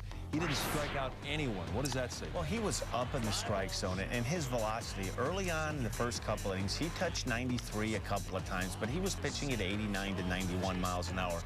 Made a lot of mistakes up over in the middle part of the plate. His breaking ball wasn't as good as it has been the last couple of months, and one of the tell signs is not a lot of swings and misses on his breaking pitches. Well, we're wondering what's been going wrong with Carlos Zambrano. We'll ask the man himself. We go back out to Wrigley Field. There's Big Z. That I made good pitches today, and they came ready today to hit the ball, you know, and there's nothing I can do, and just thinking my next game and you know, do a better job in my next game. Is there, I mean, any indication on the movement of your ball when you have no strikeouts? First time all year you haven't struck somebody out. No, I mean, You know, I'm a ground ball pitcher. I consider myself a ground ball pitcher, and you know, the ball was moving a lot today, and you know, they are contact hitter. You can see, you know, on the net, the last time they faced, one good pitcher was Sunday against PV, and PV didn't have a lot of strikeout. He's the leader in the National League, and you know, it's tough to strike, you know, somebody in the Cincinnati Reds organization. You know, they put the ball in play. You know. You were so good for 2 months, and that last 2 hours has been kind of rough. Any explanation for that? You know, sometimes you don't have your best offers. Sometimes you go out there trying to do too much. Or, you know, something can happen. Something happened. You know, that's part of a game. You know, just learn from this and from the bad games, and you know, keep your head up and go to the next step. And the next step is St. Louis. You feel good about having Ramirez back in and the way these guys brought back in? Yeah. I mean, Ramirez is good for us, and you know, he's a great hitter, and he gives us you know, a lot of run support, and good for him that he's back, and he hit the ball out of the ballpark today, and you know, you can tell that he feels good today. Do you think they overreacted to you hitting Phillips by hitting DeRosa? I think. Nah, I mean, I don't know. I hit Phillips with a breaking ball like 67 miles per hour, you know, and that was a stupid pitch also, you know, and should have thrown something else, you know, and that happened. You know, when you make a mistake, like I always say, you must pay for that. Throwing your helmet out in the outfield, what were you so upset about that, or just making it out? No, I was upset to myself. Pitch you could hit, is that? No, just things happen, and I don't like sometimes the way that things happen. Okay, thanks. A very subdued Carlos Zambrano after the 6-5 loss to the Cincinnati Reds. As we mentioned, he had no strikeouts in the game. He was asked about slamming his helmet to the ground after his at-bat in the 3rd inning. Sometimes his emotions get the better of him. You think that wastes energy that he needs out there on the mound? Well, I think at times it does, Mark. And when you see those outbursts like that, I mean, as an opposing team, you see that and you see frustration, and it has to carry over. He does a great job, hits his ball very hard down the 3rd baseline. A nice play was made, and you know, right in here, you just hate to see this. You know, this has been kind of a recurring thing that's going on with Big Z. I don't think it led anything to the way he pitched after that, but sometimes, as you can see right here, he lets his emotions get the best of him, and I think sometimes it takes him a little bit out of his plan as far as pitching, and pitching is so much about being relaxed, being in control of yourself, making pitches, and not letting your emotions get the best of you. But after that incident, the next inning, the Reds get 4 hits and 2 runs. Like I said, it really affected. I mean, you know what? It's part of Carlos Zambrano. Right, that's who he is. You know, in his last game in Houston, he breaks a bat over his leg, hits the meat part of the bat up against his helmet. That's what you're going to get with Carlos Zambrano. You're not going to be able. You hope that you can somehow tame that, but he is who he is, and he may go for another 5 or 6 starts, and he may be a perfect gentleman, but something's going to set him off. This certainly wasn't anything out of the ordinary. I mean, he's a pistol, and he's just a gun waiting to get shot off. That's all I can tell you. And to be fair, Big Z still leads the National League in victories with 14. He's having a great season. As we head to our first break, we take a look at tonight's Pontiac Opinion Poll. We're wondering, what's the biggest issue the Cubs have with 44 games remaining on the schedule? Here's your options. Injuries, especially Alfonso Soriano being out for another couple of weeks at least. The unsettled outfield situation. Some questions about the closer's role, starting pitching depth, or the Milwaukee Brewers. Actually, we should add the St. Louis Cardinals in there. They're beating up on the Brewers tonight. Go to ComcastSportsNet.com, click on Chicago, then go to the Cubs page and make your choice. We'll have the results a little bit later on Cubs Postgame Live.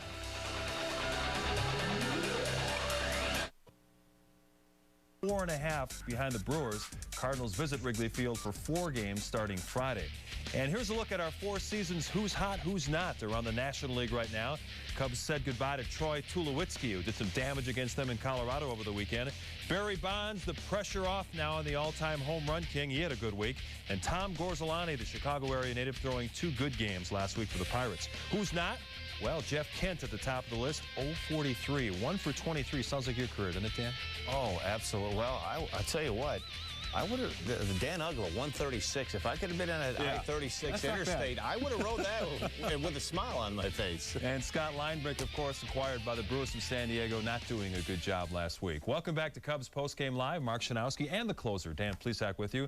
Following a heartbreaking 6-5 loss tonight to the Cincinnati Reds, and one real bright spot, Aramis Ramirez missed 6 games with that sore wrist. Hits a home run tonight. Well, this was really a sight for Cub fans. They desperately need him back in this lineup. And one of the good things, I know this was in a losing effort, Cubs were able to hit 3 home runs. Aramis Ramirez hit a big home run, Derek Lee and Jock Jones, and they desperately are going to have to start mixing in some long balls. As you saw over the weekend in the games in Colorado, when they fall behind 3-4 runs, getting into that 6th, 7th, and 8th inning, it's awfully hard to string together 5 or 6 hits in 1 inning to score 3 or 4 runs. I mean, the home run isn't the cure-all, but you can either out-pitch your mistakes or out-hit your mistakes. And Ramirez showed good patience in working the count for a walk in the 8th inning. Well, you still got a few minutes to weigh in on tonight's Pontiac Opinion Poll. Here's another look at our question. What's the biggest issue for the Cubs with 44 games remaining? Is it injuries, the unsettled outfield, questions about the closer's role, starting pitching depth, or the competition in the NL Central, the Brewers and now the Cardinals? Go to ComcastSportsNet.com, click on Chicago, go to the Cubs page and vote. We'll have the results a little bit later in the show. And we're going to take a look at the StubHub upcoming schedule. The Cubs continue the homestand tomorrow night against these same Reds and wrap up the 3-game series on Thursday afternoon.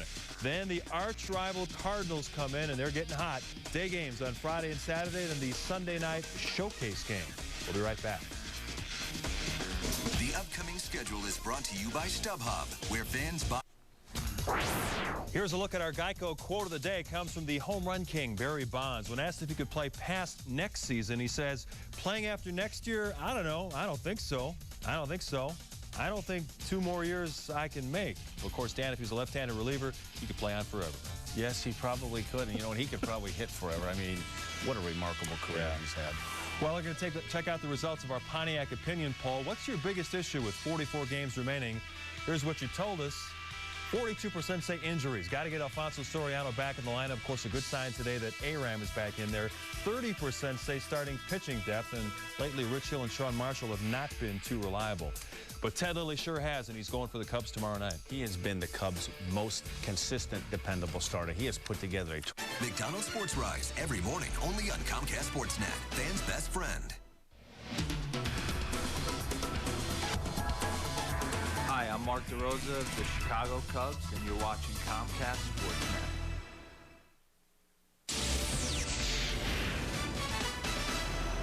This is Sports Night, presented by Land Rover. Things are getting scrappy down in Bourbonnais. A fight broke out between teammates during today's practice. We'll have the details for you in just a bit. Hi there, everyone. Welcome to Land Rover Sports Night. He's Pat Boyle. I'm Carrie Sayers. The Bears fight not our only focus tonight. Gary Barnett returns to the sidelines for Northwestern. It's interesting story, to say the least. We'll have that in just a bit. But first, the Cubs search for their swagger and a closer. When you hear the words by committee used in sports, it's usually because somebody isn't getting the job done. That's not how Ryan Dempster is looking at Lou Piniell's recent closer by committee comments. Nothing against Bobby Howery or Carlos Marmol, but Ryan feels he's still the guy, and the committee approach was designed to give him work during stretches where there are not a lot of save opportunities. No. I think I'm going to close every game the rest of the year. That's what I believe. Yeah. So and I think everybody's going to do a great job down there, and I'm fired up. But I'm coming here today to just go out there and be back to myself and enough of all the BS, and just go out there and just start having 1, 2, 3 innings and dominating some people. Me and Lou talked. He never told me I wasn't going to close games. He just told me that, you know, sometimes on the road you got to realize, like, you know, safe situations might come up in the 9th inning, but if I go and pitch the 8th, then that's the way it's going to be. And you know, I just got to go out there and do my job, and everything will take care of itself. And there, check your egos and your bad attitudes at the door. We're a game and a half out of first place, and we're going to go out there and win some ball games. And if you're not in the starting lineup, be ready to be ready off the bench. And if you're not the guy out there pitching, pull for the guy that is. And if you leave somebody on base, you know, go out there and get it done for him. And you know, that's a winning attitude, and that's what we got to have. I'm trying to get him back to where he was, and the only way I can do that is by getting him a little more work, and that's what we've been trying to do. We haven't had that many save situations in the past 2 weeks. And if you just wait for save situations, you're not going to get any work. So hopefully we'll get into a stretch now where we can get back to where we're saving games on a regular basis like we were for a month or 6 weeks, and then you get the work. But if not, you've got to work. Also, roster moves made prior to tonight's game. The Cubs called up left-handed reliever Carmen Pignatillo and recalled infielder/outfielder Jake Fox to make room. They sent down pitcher Sean Gallagher and Eric Patterson. Pignatillo is a 2000 graduate of Providence Catholic High School in New Lenox. In other news, Henry Blanco has been transferred to the 60-day disabled list with a cervical herniated disc, likely his season officially over. As for tonight's game, Aramis Ramirez back in the lineup after missing 6 games with that wrist injury. Not 100%, but good to see him back in the lineup. Top of 3, Zambrano facing Ken Griffey Jr. with 2 men on, and Griff laces the first pitch he sees to center, goes all the way to the wall. Josh Hamilton, Jeff Keppinger score. Griffey getting greedy, and he's thrown out trying to advance to third. 2-0 Reds. Bottom 3, Zambrano at the plate. He grounds one left side. Edwin Encarnacion, great diving stop. Then the throw to get him. And Mount Zambrano erupts again, slamming his helmet down. At least he didn't break the bat over his leg. Top of 4, run already in for Cincy, but Keppinger singles through the left side. Encarnacion scores. It's 4-0 Natty. Aaron Harang carousing for the Reds. He hadn't allowed a hit until this D. Lee slump buster. Solo shot to right center. First extra base hit for Lee in more than a week. Gets the Cubs on the board. Next batter, Aramis Ramirez. The words of Gordon Gekko, greed is good, greed is right, greed works. Cubs go back-to-back. Number 17 for Ramirez in his return to the lineup. Cubs down 2. But Zambrano can't keep the momentum going. Top of 5, gives out a 2-out RBI single to Javier Valentin. Valentin, again, getting greedy like Griffey did, and he's out at second. But the Reds, damage is done. 5-2, bottom 6. Cubs play long ball again. Jock Jones, trade this. A tape measure shot on to Sheffield. Just his 4th homer of the year. The Cubs down 2.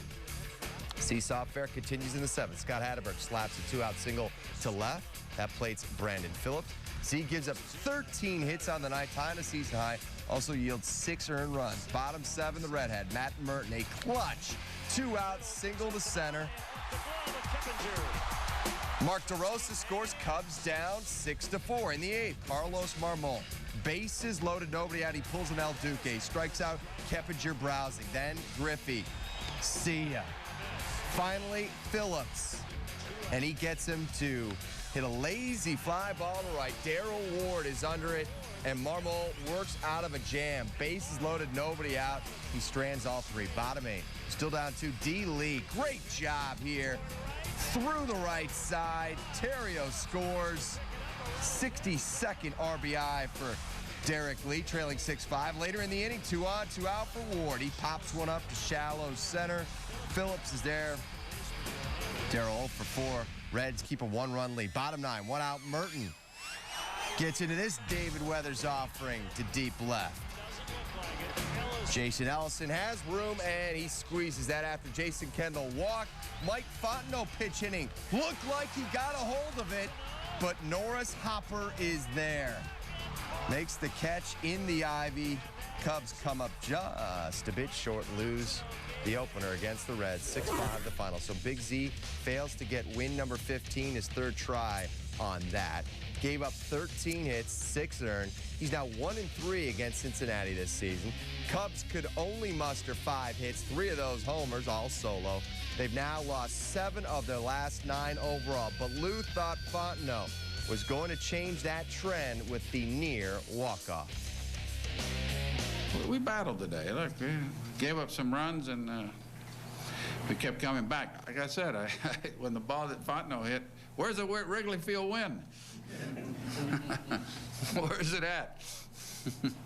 It wasn't blowing out to right. We got plenty more on the Cubs, including post-game reaction to tonight's tough loss to the Reds. And we'll hear from the newest Cub, Providence Catholic product, Carmen Pignatello, on playing for the team that he cheered for as a kid. Football now. The Bears have been fighting the Heat in Bourbonnais, and today a few of the guys were fighting each other. For the second time during training camp, tempers flared during practice, and players had to be separated. For more on that and a change of scenery for defensive coordinator Bob Babich, here's William Jackson. With training camp winding down here in Bourbonnais, it was inevitable that eventually tempers would get out of control, and it happened on Tuesday.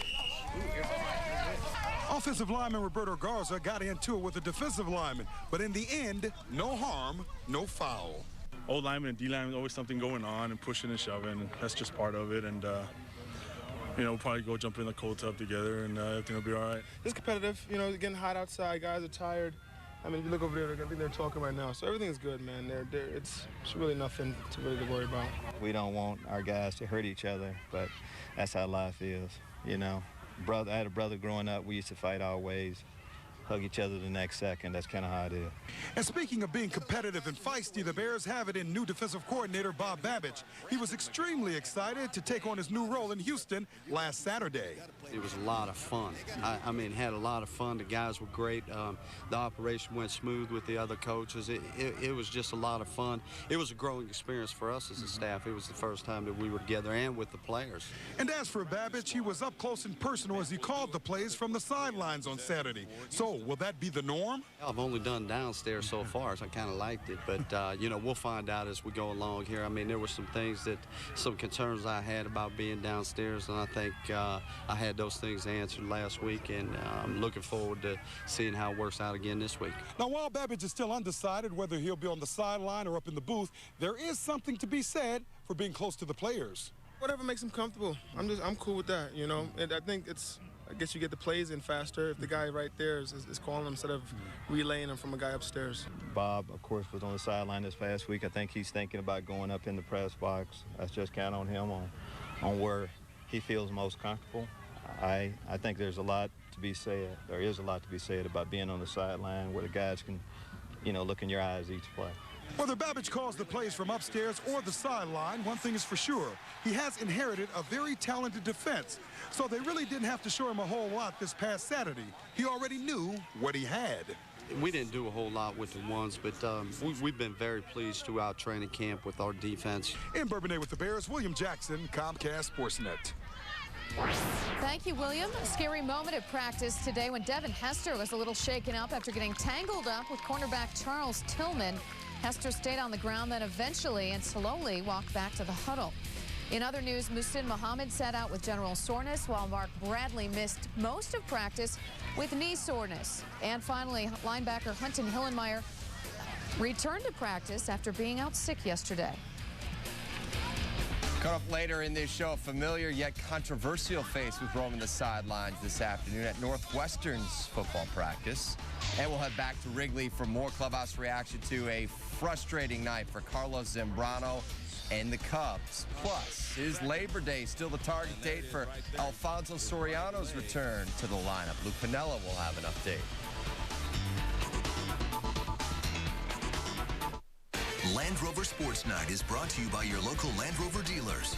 The adventure begins at your Illinois Land Rover retailer today.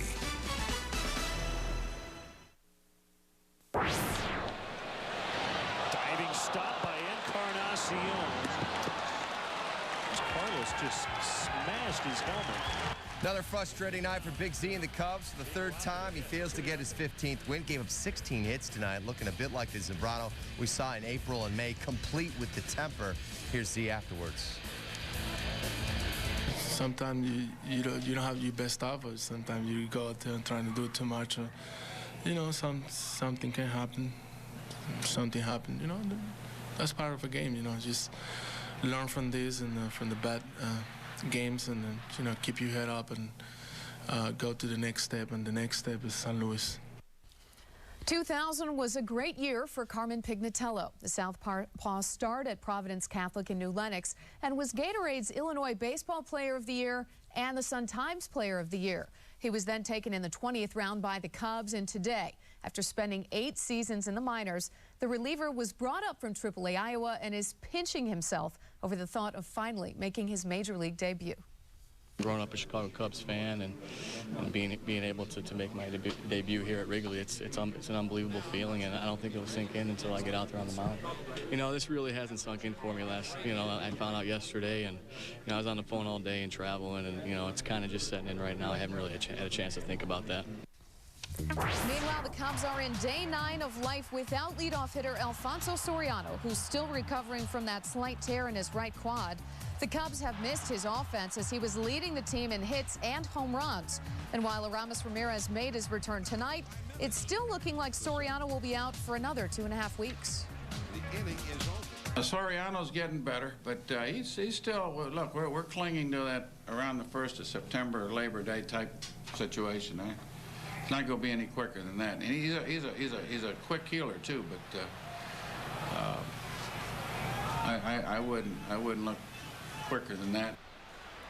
Some other Cubs news and notes for you tonight. Lou Piniella said Angel Pagan is still bedridden with colitis, but that he is getting stronger and feeling better. Will Oman made his Iowa Cub debut tonight, pitching 2/3 of an inning, giving up 1 hit, 1 walk, and a strikeout. The I-Cubs lost 2-0. And the clock is ticking on the Cubs to sign their first-round pick and number 3 overall selection, Josh Vitters. This year, under a new baseball rule, draft picks have until Wednesday at midnight Eastern time to agree on deals. After that, they are not eligible to sign. As we just showed you, Carlos Zambrano wasn't on top of his game tonight. Neither was that Cubs offense. Just 5 hits. We'll hear from a couple of the guys who had long balls in this one. D. Lee and Aramis in just a bit. Well, now it's time for the Land Rover Big Question. Tonight's query is, when was the last time Carlos Zambrano did not record a strikeout in a game? Think about it. We'll have the answer after this timeout.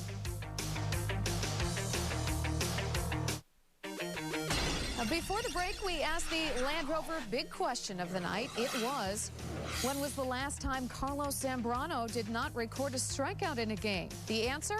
Well, it was actually just earlier this season, June 1st against the Braves, in the very same game that Big Z and Michael Barrett had that infamous dugout fight. The Big Question, we do this every night at 10. You probably recall Gary Barnett's promise to take the purple to Pasadena in the early 90s, an amazing prediction that became reality back in 1996.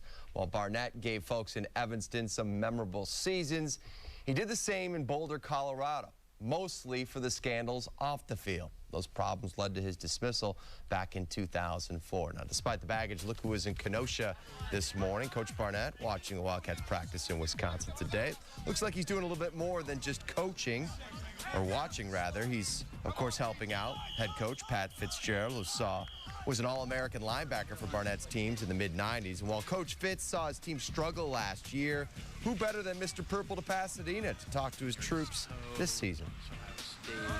You need to be careful with who you have talk to your team, and obviously Gary and the attitude and obviously the changing of the attitude outside of our program back in the mid-90s turned this program to where it is today, and then obviously Randy accentuated it and took it to more of a consistent level there when I was a part of the staff here. So the opportunity to have Coach come back, talk about taking the purple to Pasadena and really try to motivate our players, I just value the relationship tremendously, and to have the opportunity to have Coach come back is a great opportunity for our players to grow and get better. Those weren't players whining about playing time. Those were his kids. Thanks for clarifying that. Coming up next, the Cubs comeback fell just short. We'll have more reaction from Wrigley Field when we come back.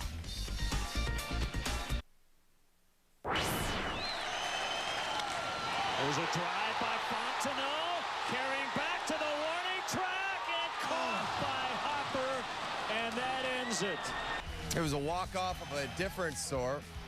Walking off with your head down. Fontenot flies deep to end the game as the Cubs comeback falls short. They follow the Reds in the opener 6-5. The Northsiders have lost 3 straight and 7 of their last 9.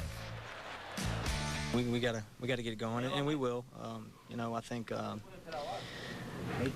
we're starting to put some pieces back together, and you know, we really can't make any excuses at this point. You know, we just gotta figure it out and start winning some games. It's frustrating a little bit because we did play a real good game. We just come up short in the 9th inning, and a tough find on both sides of the ballpark. And but I guess he don't hit it too good, or the air was heavy, it was no wind. But I think we played a pretty good ball game. We need to find a way to turn it around. We're getting healthier here.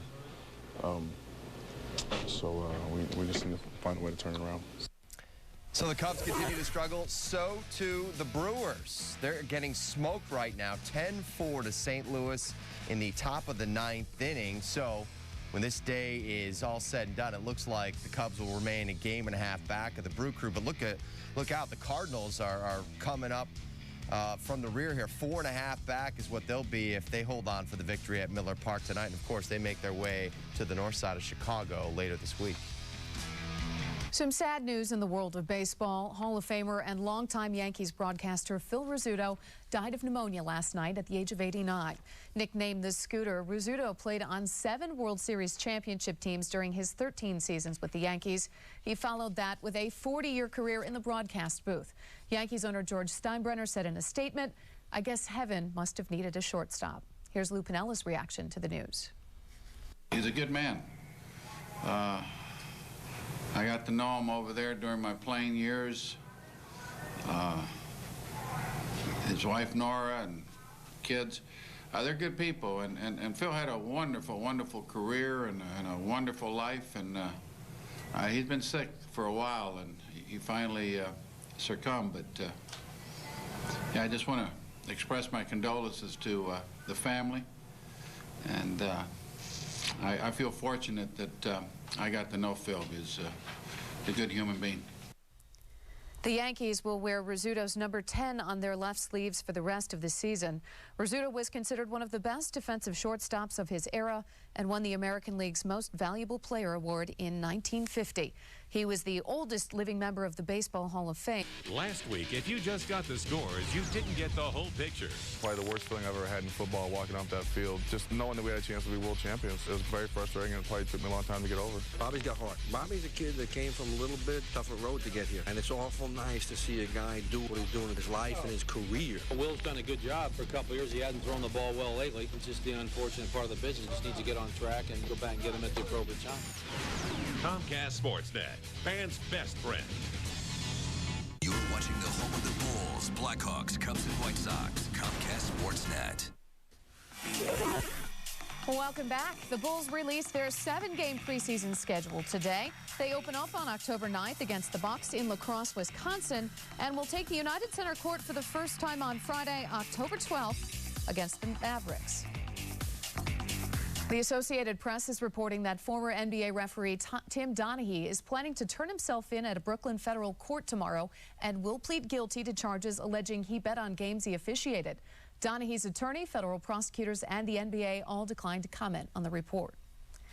Bo Overton and the Sky hosting the New York Liberty. Early on, Chastity Melvin hit in the eye and goes down in pain. She had to leave the game right away and was taken to the hospital, but preliminary reports showed no loss of vision to the third. Glad she's feeling better. Sky up 7. Gia Perkins drives, hits the runner. She had 24. The Sky go on to win 77-65, but were eliminated from a playoff spot after the Washington Mystics beat the Connecticut Sun earlier in the day. Former Loyola Rambler Blake Schill will be playing professional hoops this fall, but it won't be in the NBA. The 3-time All-Horizon League selection is signed with a team in the Czech Republic. Schill has already headed overseas to train for the upcoming season, which begins November 6th. He's the only player in Rambler history to rack up over 1,000 points, 500 rips, and 400 assists.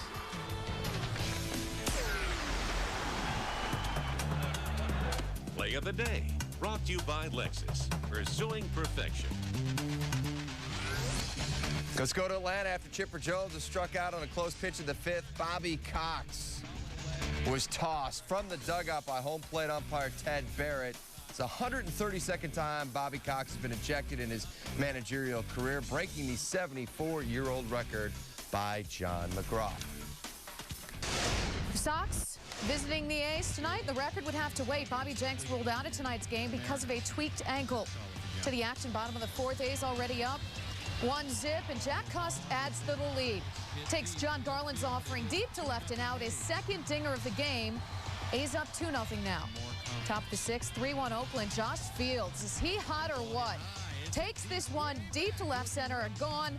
13th dinger on the year, makes it a 3-2 ball game. It's now 4-2 Oakland in the bottom of the 6th. And the Sox will be back on our airwaves tomorrow night. Once again, the Cubs fall in the opener against the Reds tonight. 6-5 was the final. Good news, at least for now. Milwaukee losing 12-4 in the bottom of the 9th to St. Louis. Thanks for watching Land Rover Sports Night. He's heading home, but be sure to join me right back here at midnight for another edition of the show. For Pat Boyle, I'm Carrie Sayers. The best damn sports show, period, is coming up next.